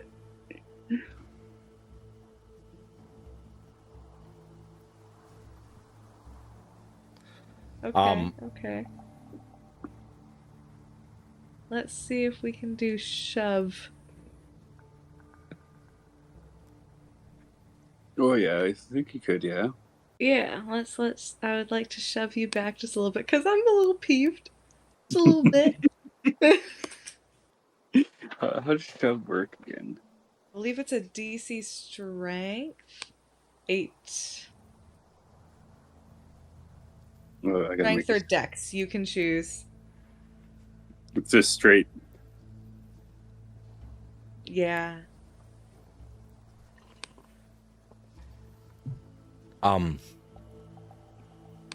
Ronnie, Choose Okay, 13. maybe I can do 13, this. yeah, you Give me a said- second here. What the heck, Orlana? Alright. Never mind. There we go. Can you still hear them? Ronnie? Yes. Okay, mute them for right now. Then we'll just have to make sure we unmute them. Okay. Oop, hold on. Okay.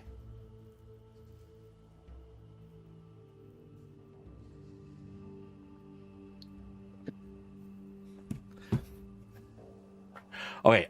As you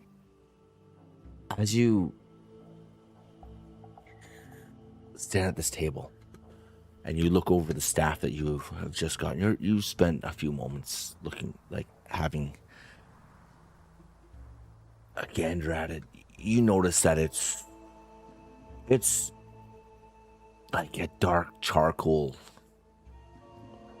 grain that twists through the staff. It almost looks like it's smoke that has been frozen in place, and those ember crystals, they now pulse lightly as you hold it.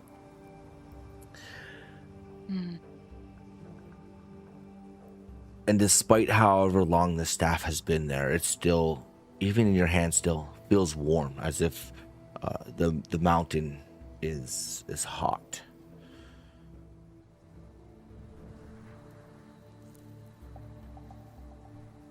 And as you gander at it and put it on your back and you start to look on the table, there's a few things that you see.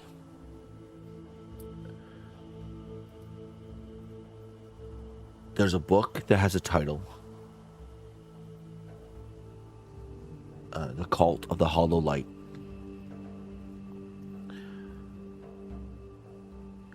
You see another one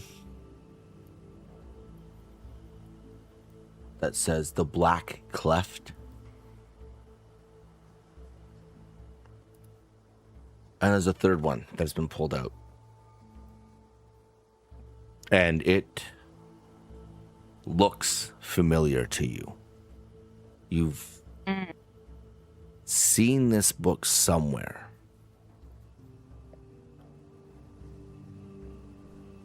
Give me a insight. Insight. Okay, hold on. Would it be insight?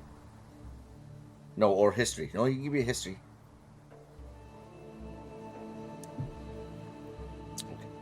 Okay, let me see.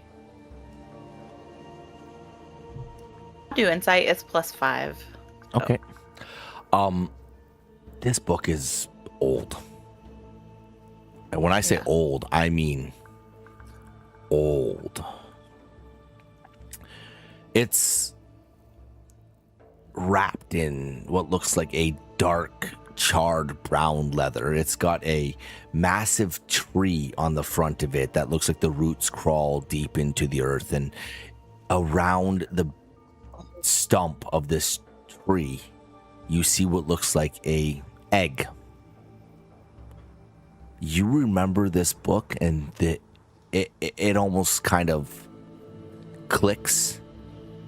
Wild Oak writes in a book that looks identical to this one. Identical. Oh, shit. Not like it looks like they could be one and the same.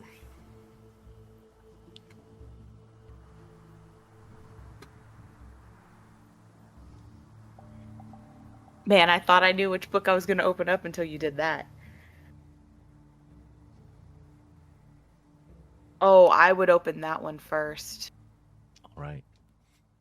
There's no 100%. There's no title on the front. It's worn leather.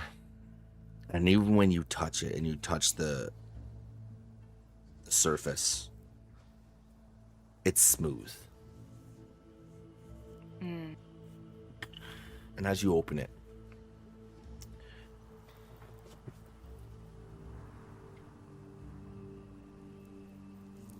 it starts off with, you can't really tell what was the front page. It's worn down a decent amount. But you Okay. do make out a name. It says Oakland Brimstone.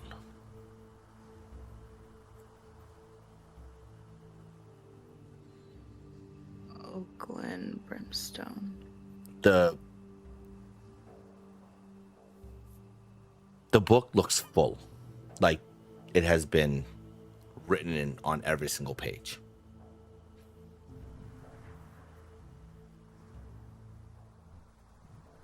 As you turn, first entry you come across. This is written as if not someone telling you a story. The way this is written is if it's someone recording their thoughts.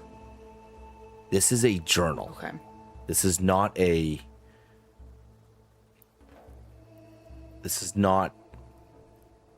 someone telling history. This is someone writing their thoughts down. It's a journal. The first line says, I found something today. I do not know what it is, but it looks like an egg. Certainly, I have never seen an egg so large.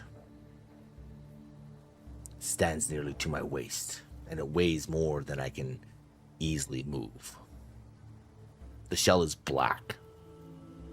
It's not simply just dark. It's black like volcanic stone after rain.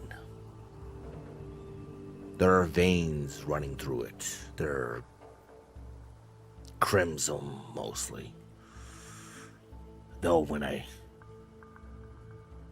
see flashes of the firelight in it, I can swear I see gold beneath its surface. It's warm to the touch.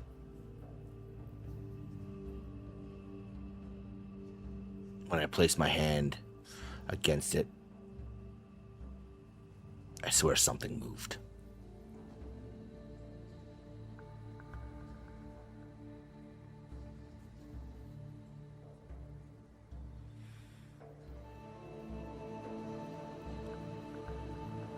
That's the first entry. Okay. As you turn the page, see a title that says Second Night. I stayed. I do not know why. The sensible thing would be to return to the village and bring others, but something tells me not to. Perhaps I'm being foolish. I have been accused of worse. I built the fire beside the egg. The cavern becomes bitterly cold at night, though the shell itself remains warm. I did something odd. I spoke to it. I feel ridiculous for writing this, but I did. I told it my name. Oakland. There was no response. How could there? It's an egg.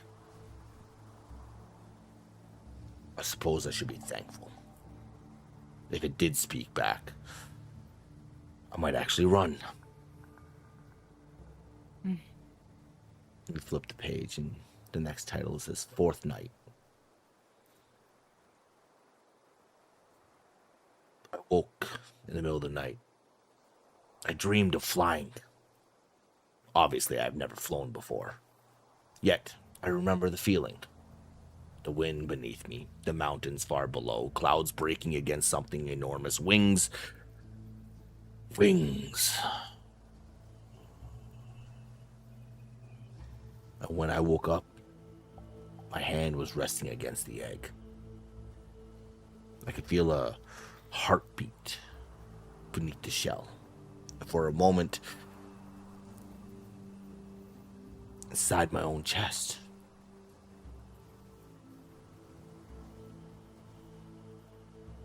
Turn the page and you see the next entry says the seventh morning. It hatched. Gods above, it actually hatched. I do not know what I expected. Some great serpent, perhaps, a monstrous lizard, something terrible. Instead, it stumbled from the shell, tripped over its own wing, and bit me.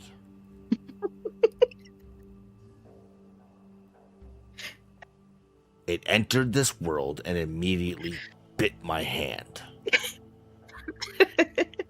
I believe history should remember this. Then it looked at me, and everything changed. I heard something. Not aloud. It was inside my mind. Varos. I knew immediately that it was his name. I didn't know how.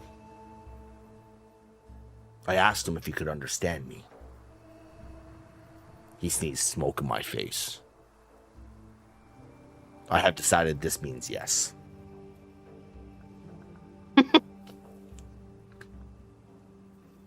Turn the page and you see another entry. It's titled Varos. He follows me everywhere. Everywhere. I have not been able to use the privy alone in 6 days. He constantly eats. I do not understand how something so small can consume so much. Yesterday, he ate 3 rabbits. Today, he attempted to eat my boot. I stopped him. He became offended. I felt it.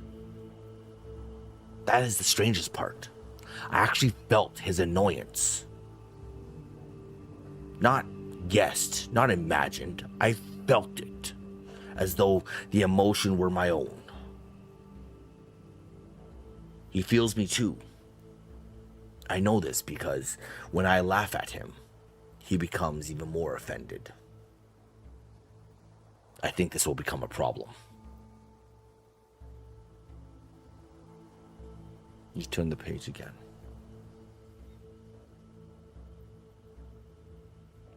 This one's titled Bonded. Something exists between us. I no longer doubt it. When Varos is hungry, I feel the emptiness in my own stomach. When he is frightened, my heart races. And when I am angry, smoke curls from his nostrils. Yesterday, he flew for the first time.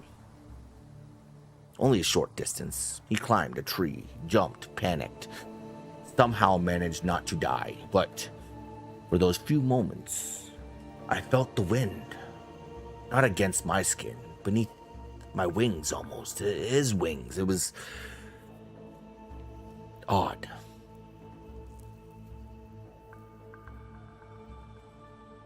I saw myself standing below through his eyes. I laughed. Suddenly I was looking through my own eyes again. Varos crashed into a bush. He blamed me. I felt that too. You turn a couple more pages and there's a few more entries, but they seem like they've been scuffed, written quickly. Not much you can tell. Then you come to another entry that looks like it was taking a little more time. It's written, it says, years later. He's enormous now.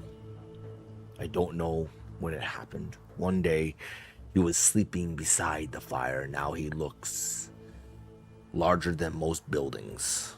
People stare. Some kneel. Some run. Varos finds both reactions amusing. I do not. People have begun calling me things. Dragon Keeper, whatever that is. Flame Walker. Skyborn. One man called me Lord Brimstone. I told him to not call me that again, or Varos would eat his horse. Varos informed me that he would gladly do so. I sometimes regret teaching him humor.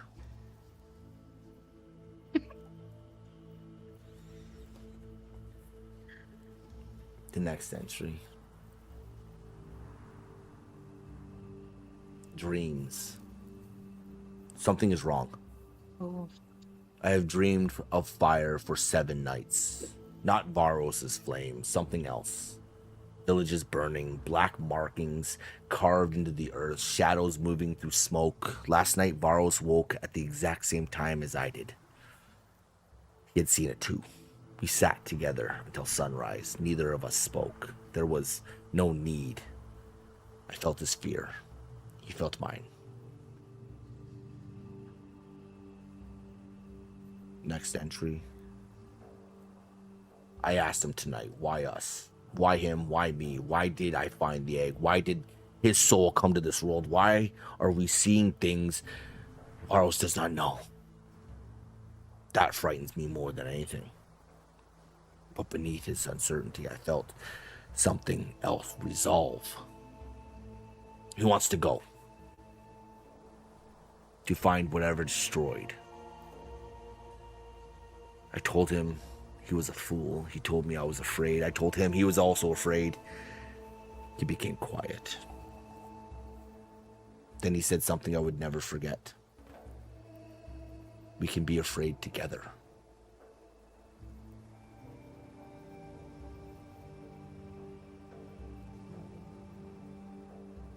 The next entry is the first true fight. I nearly died today. Varos insisted we had everything under control.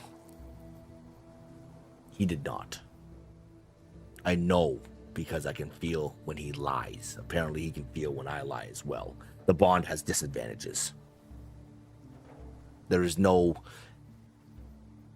book explaining how to fly from the back of a dragon. No teacher, no ancient master. There is only us. Today we learned 3 things. First, I need something to stop me from falling. Second, Varos needs to warn me before diving. And third, we are frightened. Frighteningly good at this. When we move together, I know where he would turn before he turned. He knew where I would strike before I moved. For a moment there was no Oakland, no Varos, only us. One thought, one purpose, one bond. I understand now. This is not a gift. We have been called. Something brought Varos to this world. Something placed his egg where I would find it. Something joined us because something else is coming.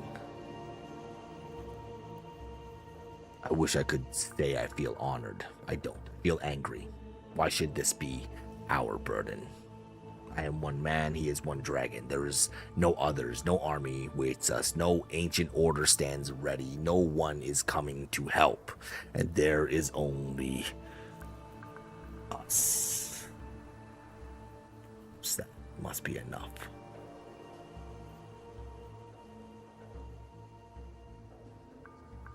There's another entry. It's written in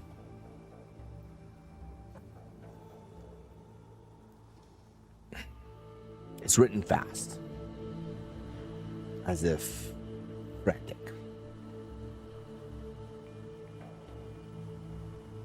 For the most part, you can kind of see there's a line that says, "We finally found what this world has prepared us for."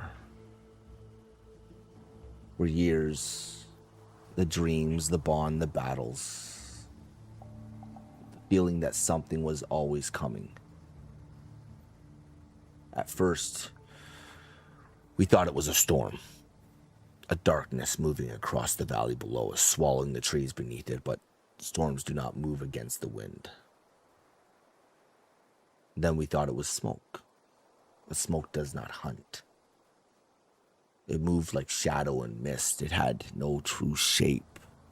One moment it stretched across the mountainside like a great black fog. The next it narrowed and slipped between the trees like a serpent. Fear.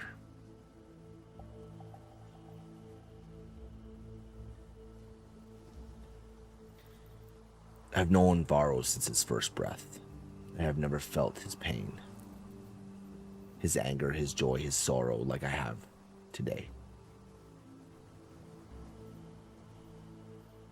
When we came face to face with it, Its wings stretched across the valley, yet their edges dissolved into black mist. Its body seemed to shift beneath flesh and shadow, as though the world itself struggled to decide whether this creature truly existed.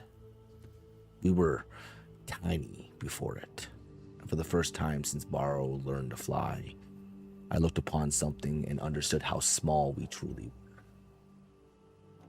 This is our burden. We are Umberfell's protectors. Gods help us, because there is only one of us.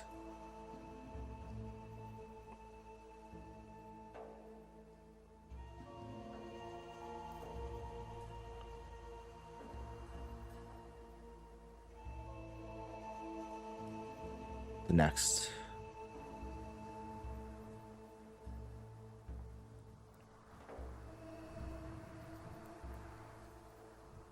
11 days later, the wound has finally closed. The scar remains. So does something else. Sometimes when Varro sleeps, I see darkness moving beneath his scales around the wound. He tells me it's nothing. He is lying. There are no secrets between us.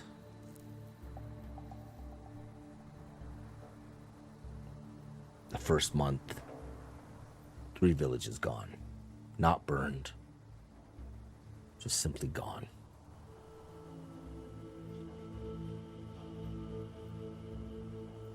Second month, it began moving west. The forest died, whatever it passes. Not quickly, it leaves turn gray, and then the bark blackens. I wish I were lying. We no longer sleep near the trees. Third month. The king would not listen. He raised his armies to march against it. 4,000 soldiers. I warned them. We watched from above. The creature moved through them like fog. When the battle was over, fewer than 300 escaped. The king was not one of them. People have begun calling it names. The black worm, the mist dragon, the hollow wing. None of this. Aros believes names have power. If that is true, I pray we never learn this once. 4th month, we fought it again. I know we did. For the first time it screamed. The sound shattered windows three valleys away. Varros' fire wounded it. When we struck at the moment it became solid. We learned, we adapt, and still we lost. When this is over, I intend to forbid him from ever mentioning how often he has saved me from falling. He says he intends to have it carved upon my grave. I told him I will outlive him out of spite. It's good to still have humor. The next entry is written the answer. Barrows woke me tonight. He knows how to stop it. I felt the answer in his mind before he spoke. I told him no.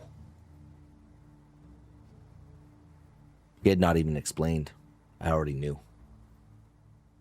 He called this place Umbral.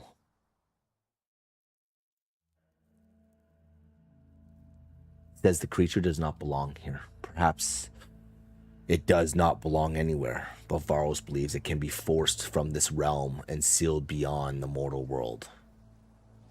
He would not answer. I asked him how. I demanded it, and he would not answer. There was no wall between us. There were no words to be said. I knew the truth. Varos believes his soul can be the lock. The creature can be bound there, sealed beyond the gate. A seal belonging to both worlds. Varos' soul. I told him no. He reminded me that of the first village. I told him no. He showed me the child's doll that we found in the street. I struck him. My fist hit his scales. It hurt me far more than it hurt him. He did not move. I told him there had to be another way. He asked me to find one. I could not. And for the first time since he hatched, I wished there were walls between our minds, because then I would not have to feel it break.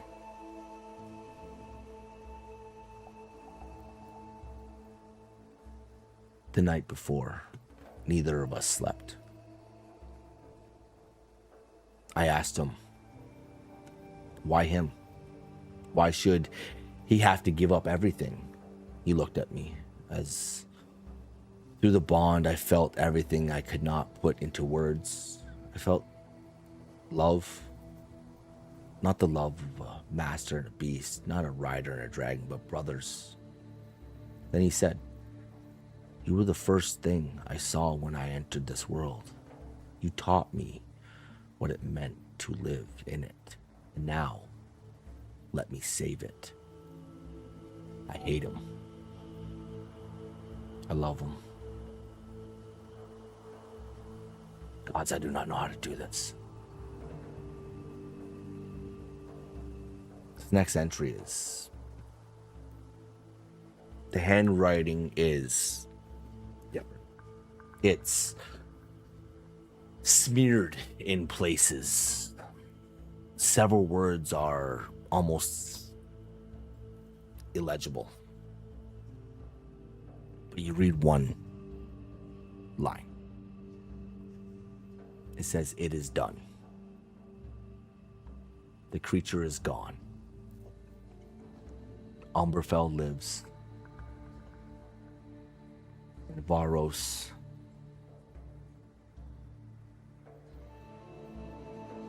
I cannot write it. Not yet.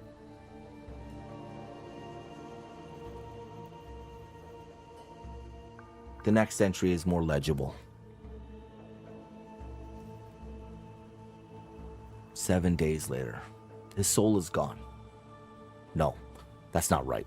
I can still feel something, a thread. It's faint. So faint that something, I believe I imagined it, but I know Varos. I have known his heartbeat since before he hatched. Something remains somewhere. Varos held that creature into the breach. Gods, he held it. The thing was larger than him, stronger. Its claws tore through his scales. Its shadows entered his wounds, but he did not release it. I called for him. He looked at me. He smiled. Dragons should not be able to smile. But he did. Then his soul burned. Not fire, something greater. For one moment, the entire sky became gold. The creature screamed, the world shook, and both disappeared. The last time I ever heard Varos, not his voice, his feeling. Same thing that gave me when I first understood the call. Resolve, and then silence.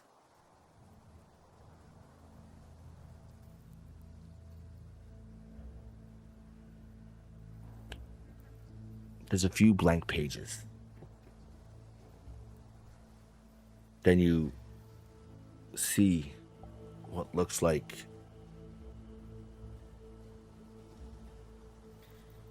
calm writing, almost. I'm heading east. Something calls me. I feel a pull. The Arendor Mountains, there's something there.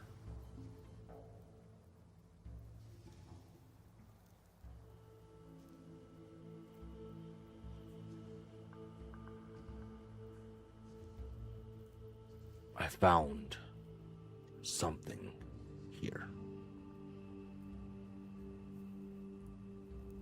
Perhaps it found me, deep within these snow-capped mountains.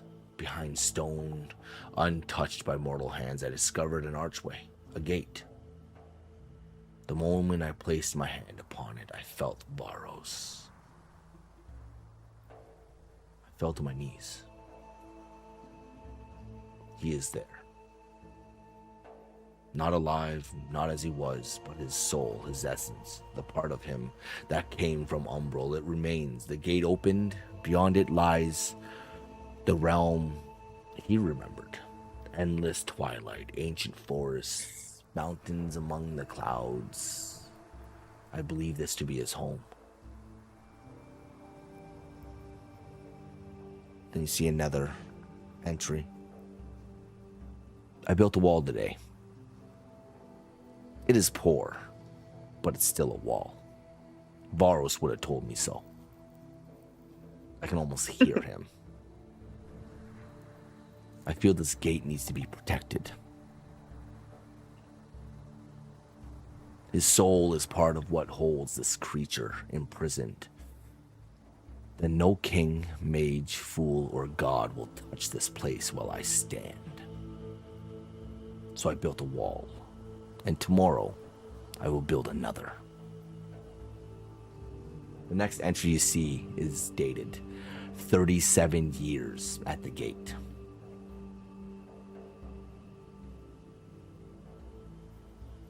It didn't take long, but the wall became a tower, the tower became a fortress. I did not build it alone. I should make that clear. They came during my 7th year at the gate. Little creatures. At first I thought exhaustion had finally taken my senses. They looked like dragons. Tiny ones. No taller than my knee. They had scales, long tails, narrow snouts, and bright eyes that seemed too intelligent for such small creatures. The strangest of all, they walked upright. The first one appeared while I was laying stones along the eastern wall. It stood perhaps 20 paces away, watching me. Oh, did it watch. It tilted its head. I tilted mine. It made a clicking sound. I told it I had no idea what that meant. It clicked again, and it walked over, picked up one of the stones, and carried it towards the wall. I decided not to argue. The next morning there were 3. By the end of the month, there were 27. I still do not know where they came from. Perhaps they crossed through the gate. Perhaps they have always lived beneath these mountains. Perhaps Varos sent them. They are remarkable builders. Terrible cooks, though. Good thieves. Especially the red one. I have named him Bristol. He disagrees with that name. I know because every time I say it, he bites my boot. They helped me build towers. They helped me build the fortress. Last night I dreamed of Varos, or perhaps I truly heard him. He said one word. Durnrath. So Durnrath it shall be. And today, when I spoke the name aloud, one of the little creatures stopped working. They looked towards the gate. Then one by one, they bowed their heads. I do not know what Durnrath means, but I am beginning to suspect they do. The next entry is 112 years at Durnrath. I should be dead. Oh my god. I know this. My body aged normally most of my life. I remember gray entering my hair. I remember my hands becoming slower. But since opening the gate, the years have changed, or I have. Time does not touch me as it once did. When I cross into Umbral, years seem like hours, and when I return, decades may have passed. My connection to the mortal world awakens. And yet, my connection to the gate grows stronger. Sometimes I hear heartbeats beyond it. Dragon soul, waiting. Varos was not the only one. He was the first, but not the last.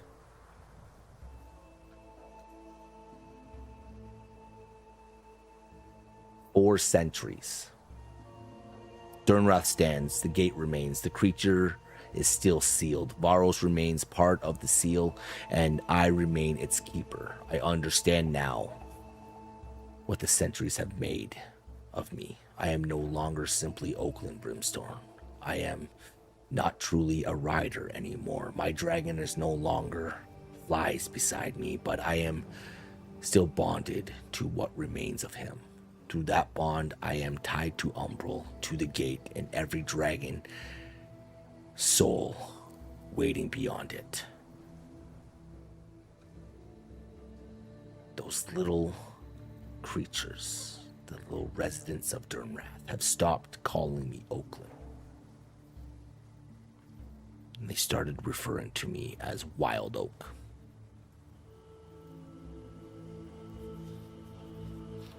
The guardian of the gate. And I will remain here until I am needed.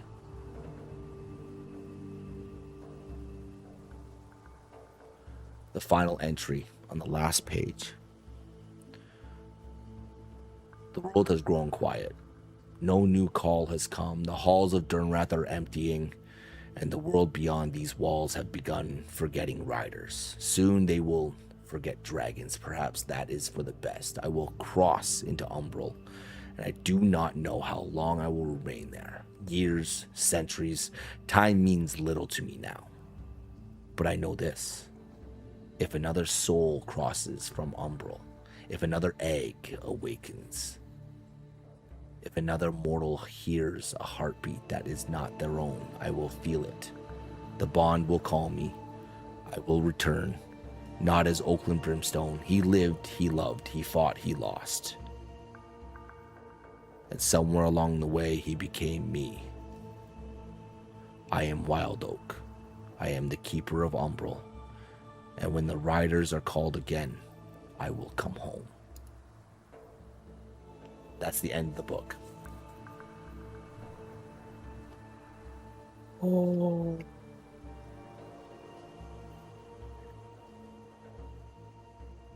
I'm not okay.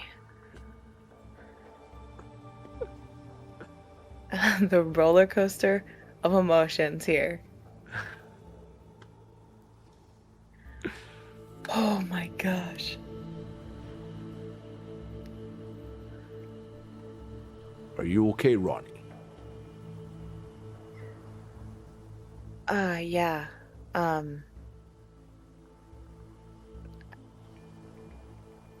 A lot of answers were in this book, but a lot more emotion than I would think I was ready for. Yes. A tome is a good read. It's one of our oldest.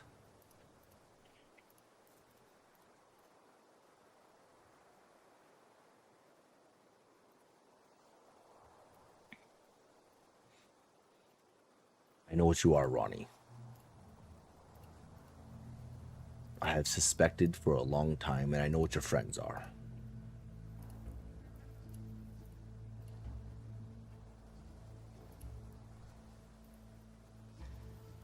Kind of figured.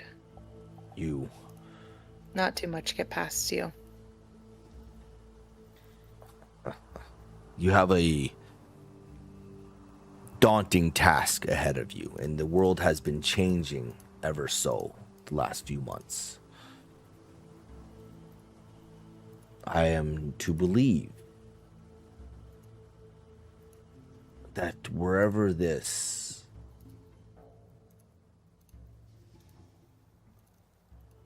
darkness came from,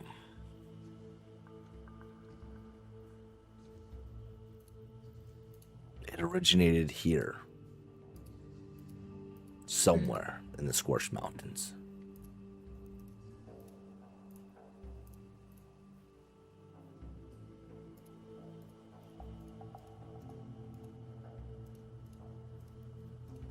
Okay. Now, normally, we don't allow the books to be removed from this library. Of course. But seeing how these are extenuating circumstances, and it may be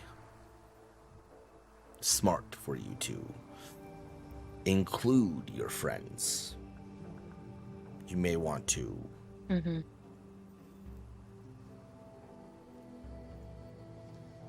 do so.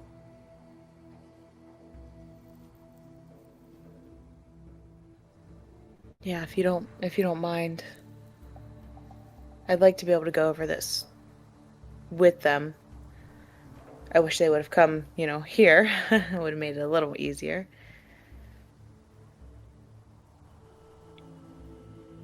I'll be my guest. You can leave the tomes here and bring them down whenever you want, or you can take them up. Now, like I said, time of the essence, obviously. I'm all right with you taking these books, but they are also a part of the history. So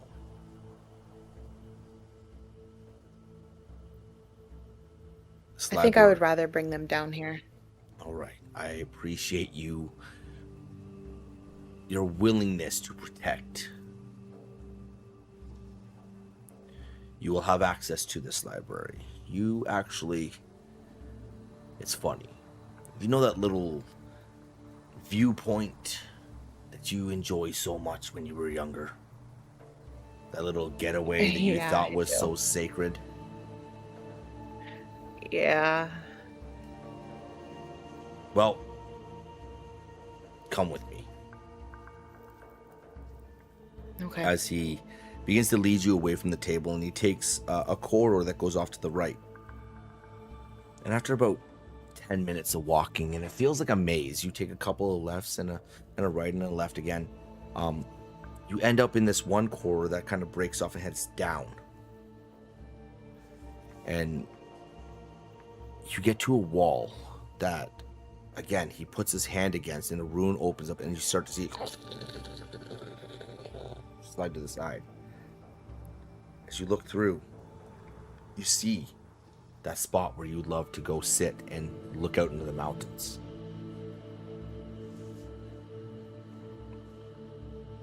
You were so close, Ronnie. So close. Dang. But if you ever need to get down here, this is where you'll come.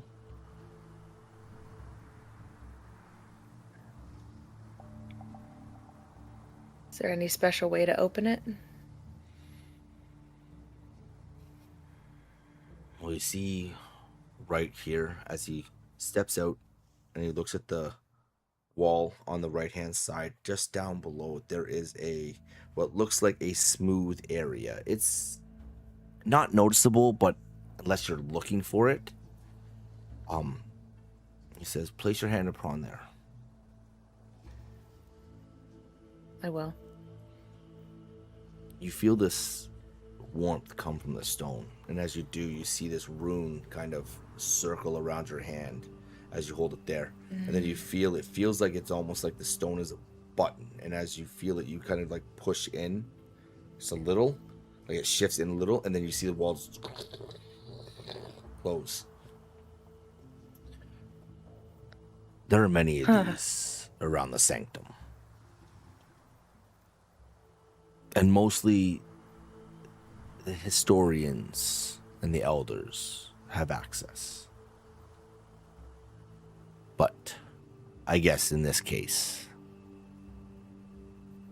we could grant you that same access. Now, catch up with your friends. If I believe they're messing around in the training area. Of course they are. I don't know. Yeah. Okay. I'm gonna go get them. I really appreciate this, and I appreciate you giving me access.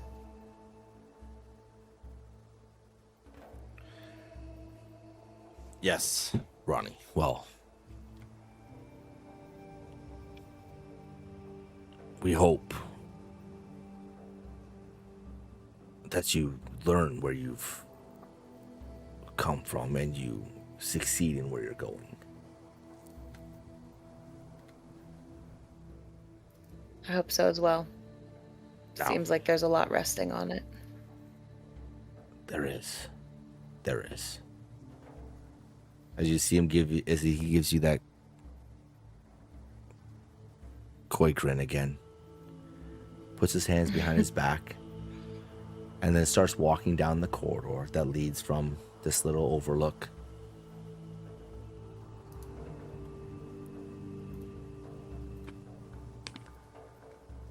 Okay. What are you doing, Ronnie? I'm going to the training area to get the two hooligans who be quote unquote messing around. Hooligans.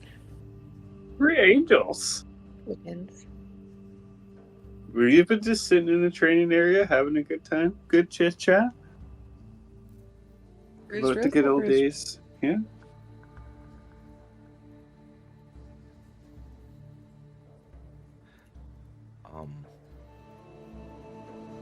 Okay. Are you guys just sitting there having a chat? Is that how Ronnie finds you? As she walks into the training room, we are both sitting on where I imagine a bench would be against the wall, and Hathor is holding her ribs, and Orlana, I believe, was holding her shoulder. Yeah, shoulder, yeah. And we're both just kind of watching the other people training, and just kind of resting. Yeah. It looks as though Hathor might have a black eye or two. And Lana Or has some bruises as well. we're resting. Yeah. And DM, if you're interested, it was exactly a draw. Both got 27 points damage for each. How do you guys only have? How are you only missing 7 hit points? Did you cure Because wounds Orlana yourself? healed us up. Orlana healed us Yeah, up. yeah, I healed us up after the fight. All right. Hathor gained 20, and I mean, Orlana before the combat dealt the 6 points to Hathor. So Hathor gained 20. Orlana gained 17. Fair enough. Fair enough. Everything down. Don't. All right, Ronnie. As you walk in, you see both of these two just beaten up.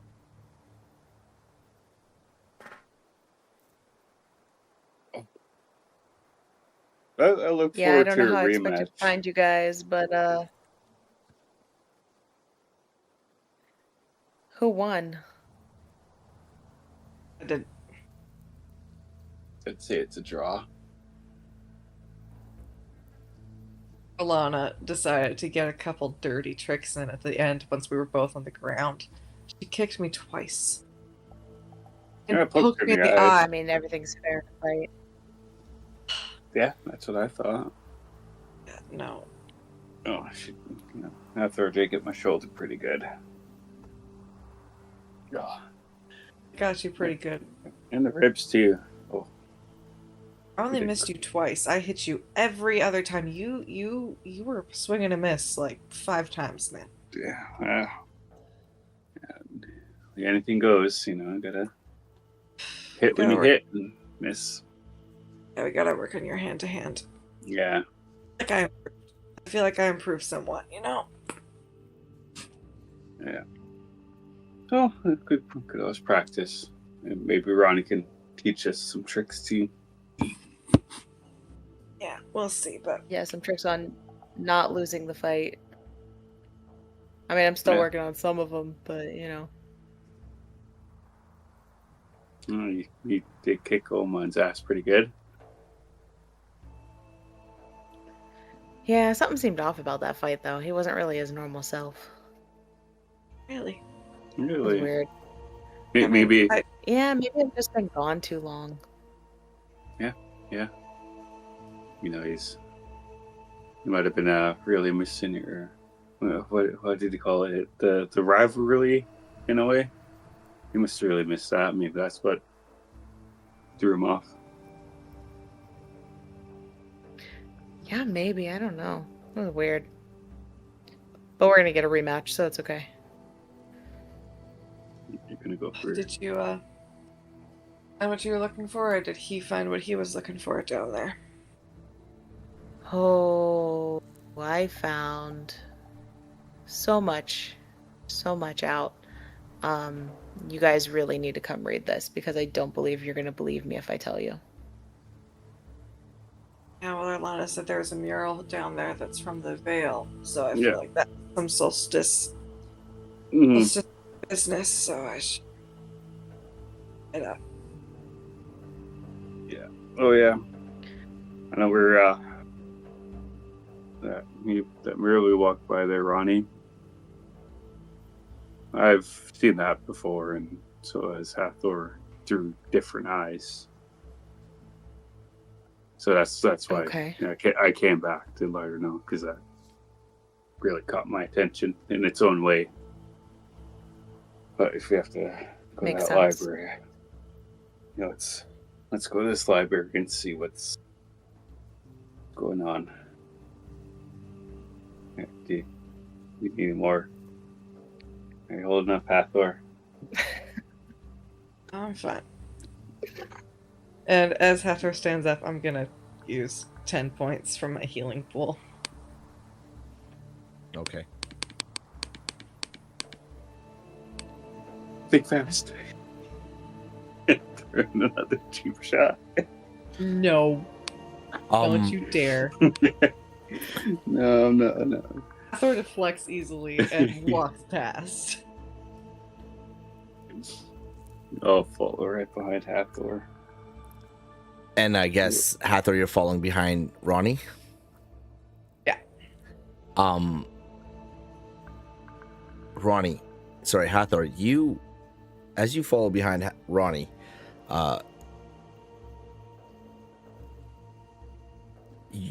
you're looking around. Obviously, you're paying attention. You see a staff on her back that wasn't there before. Good on you, Ronnie.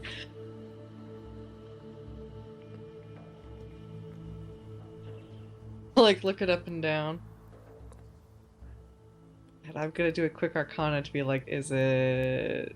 Go what ahead. is this? Mwahaha. All right. Ooh. 18. First of all, when you look at the staff, it looks like it's dark charcoal, Ooh. black grains that kind of like twist through it. It's petrified wood. You see what looks like little ember red crystals that kind of that have been like tree knots that have like wrapped around these crystals as it goes all the way down the shaft. There's about 7 of them, and they look like they have runes inscribed on each individual one, all different.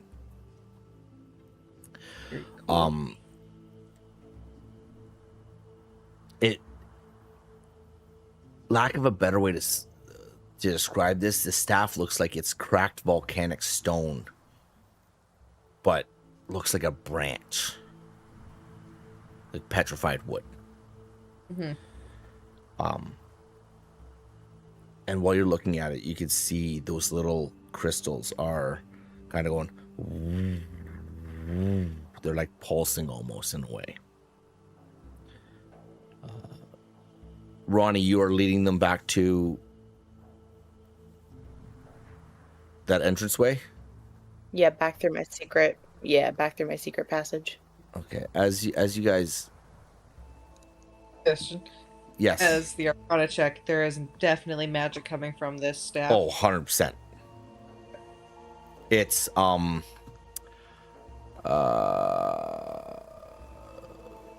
don't know what kind of. Elemental? Yes, 100%. I'll say elemental, 100%. Yes. As you guys walk through, as Ronnie leads you through this little corridor that kind of disappears behind one of the stone, behind one of the why can't I remember, stairwells. It kind of disappears, a little small little crack, like crack little wide way that kind of leads into this little corridor that goes all the way down. And as you guys get to the end and you step out, it's like this little window that looks out over the Scorched Mountains. You see mountain ranges in the distance and all. It's like this little like balcony that you can kind of sit on and watch the world pass. It's super calm and it's almost it's peaceful. But as you get there, Ronnie, what do you do? I would go ahead, without missing a beat, go step over and place my hand on that stone again and open the doorway. Rana, when you followed Highkeeper Palian and Ronnie down the first time, you saw him put his hand against the door. You saw those runes appear, and then you saw him kind of push in, and it kind of just open the doors to the library. You almost see the exact same thing when Ronnie now puts her hand against this stone. You see a rune appear below her hand as she like kind of pushes it in, and then you see the door kind of happen. You actually see the same thing that happened in the Highkeeper's room. It's almost the same thing. There's a stone, he pressed it and the door, the wall moves aside. Same exact thing happens. Then Ronnie leads you into this corridor. She takes a left and a right, and then a couple more lefts, and you end up in. So, Orlana, did you enter the library last time, or did you just kind of see in it then leave? I just kind of seen it then Okay. laughed out because I want to go explain to Hathor that mural. As you guys follow Ronnie into this one corridor, and you make those lefts and those rights, you start to see on the walls shelves that climb the entire wall, built into the mountain itself, of homes and books and parchment.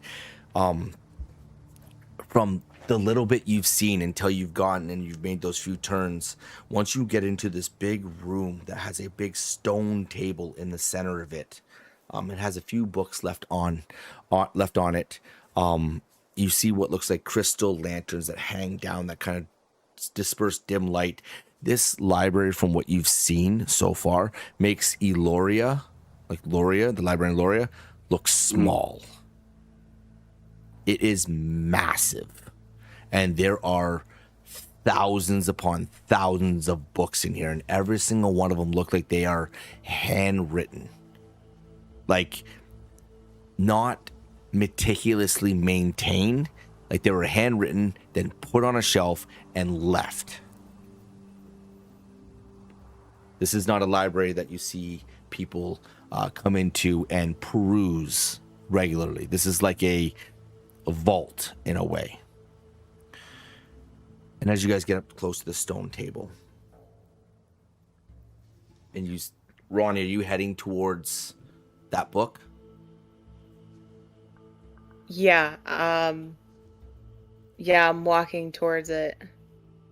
And as I get up to it, I'm just gonna turn back around with it in my hand. I'm gonna go, I know who Wild Oak is. And as you guys look, as she holds this book, it looks identical to the one you see Wild Oak walking around with and writing in back at Durnrath. And I'm not talking close to.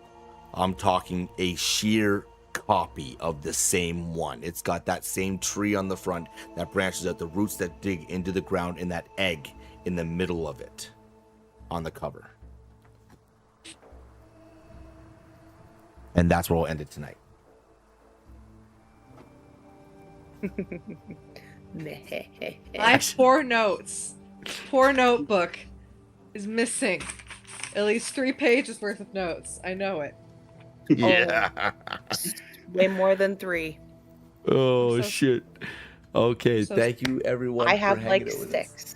Yeah, thank you everyone for hanging out. I appreciate you all. Hopefully you had fun.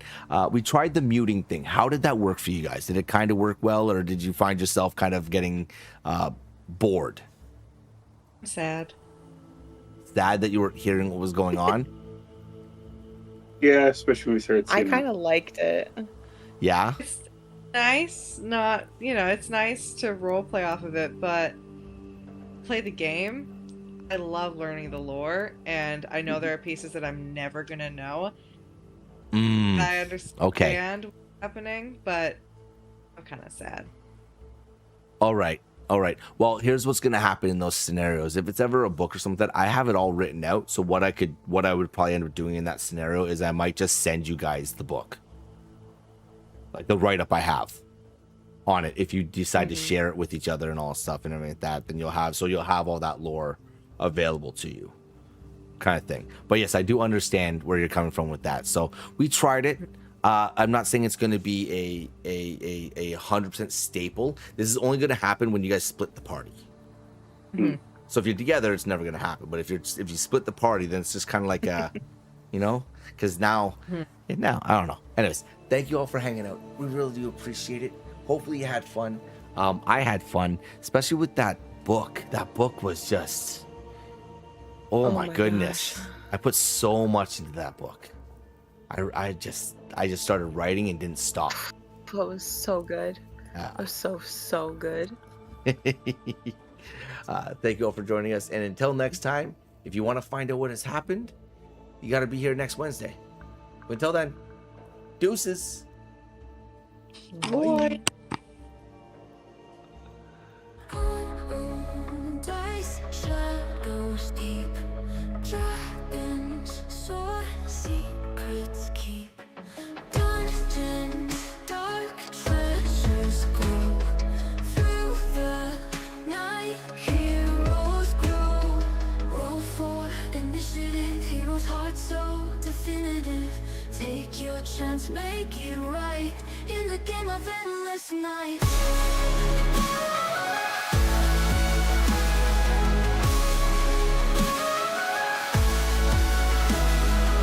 Every quest, every fight, dreams are born in the light. Legends rise, we won't fall. Through the storm, hear the call. Fall for initiative. Heroes are so definitive. Take a chance, make it right in the game of endless night. Ever initiative, heroes' hearts so definitive. Take your chance, make it right in the game of endless night.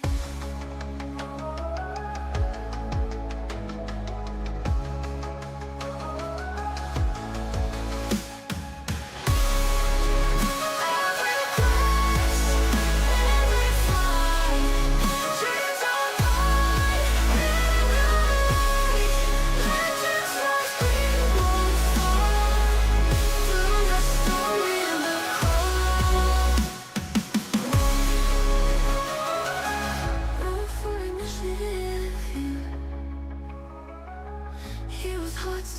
definitive. Take your chance, make it right in the game of endless night.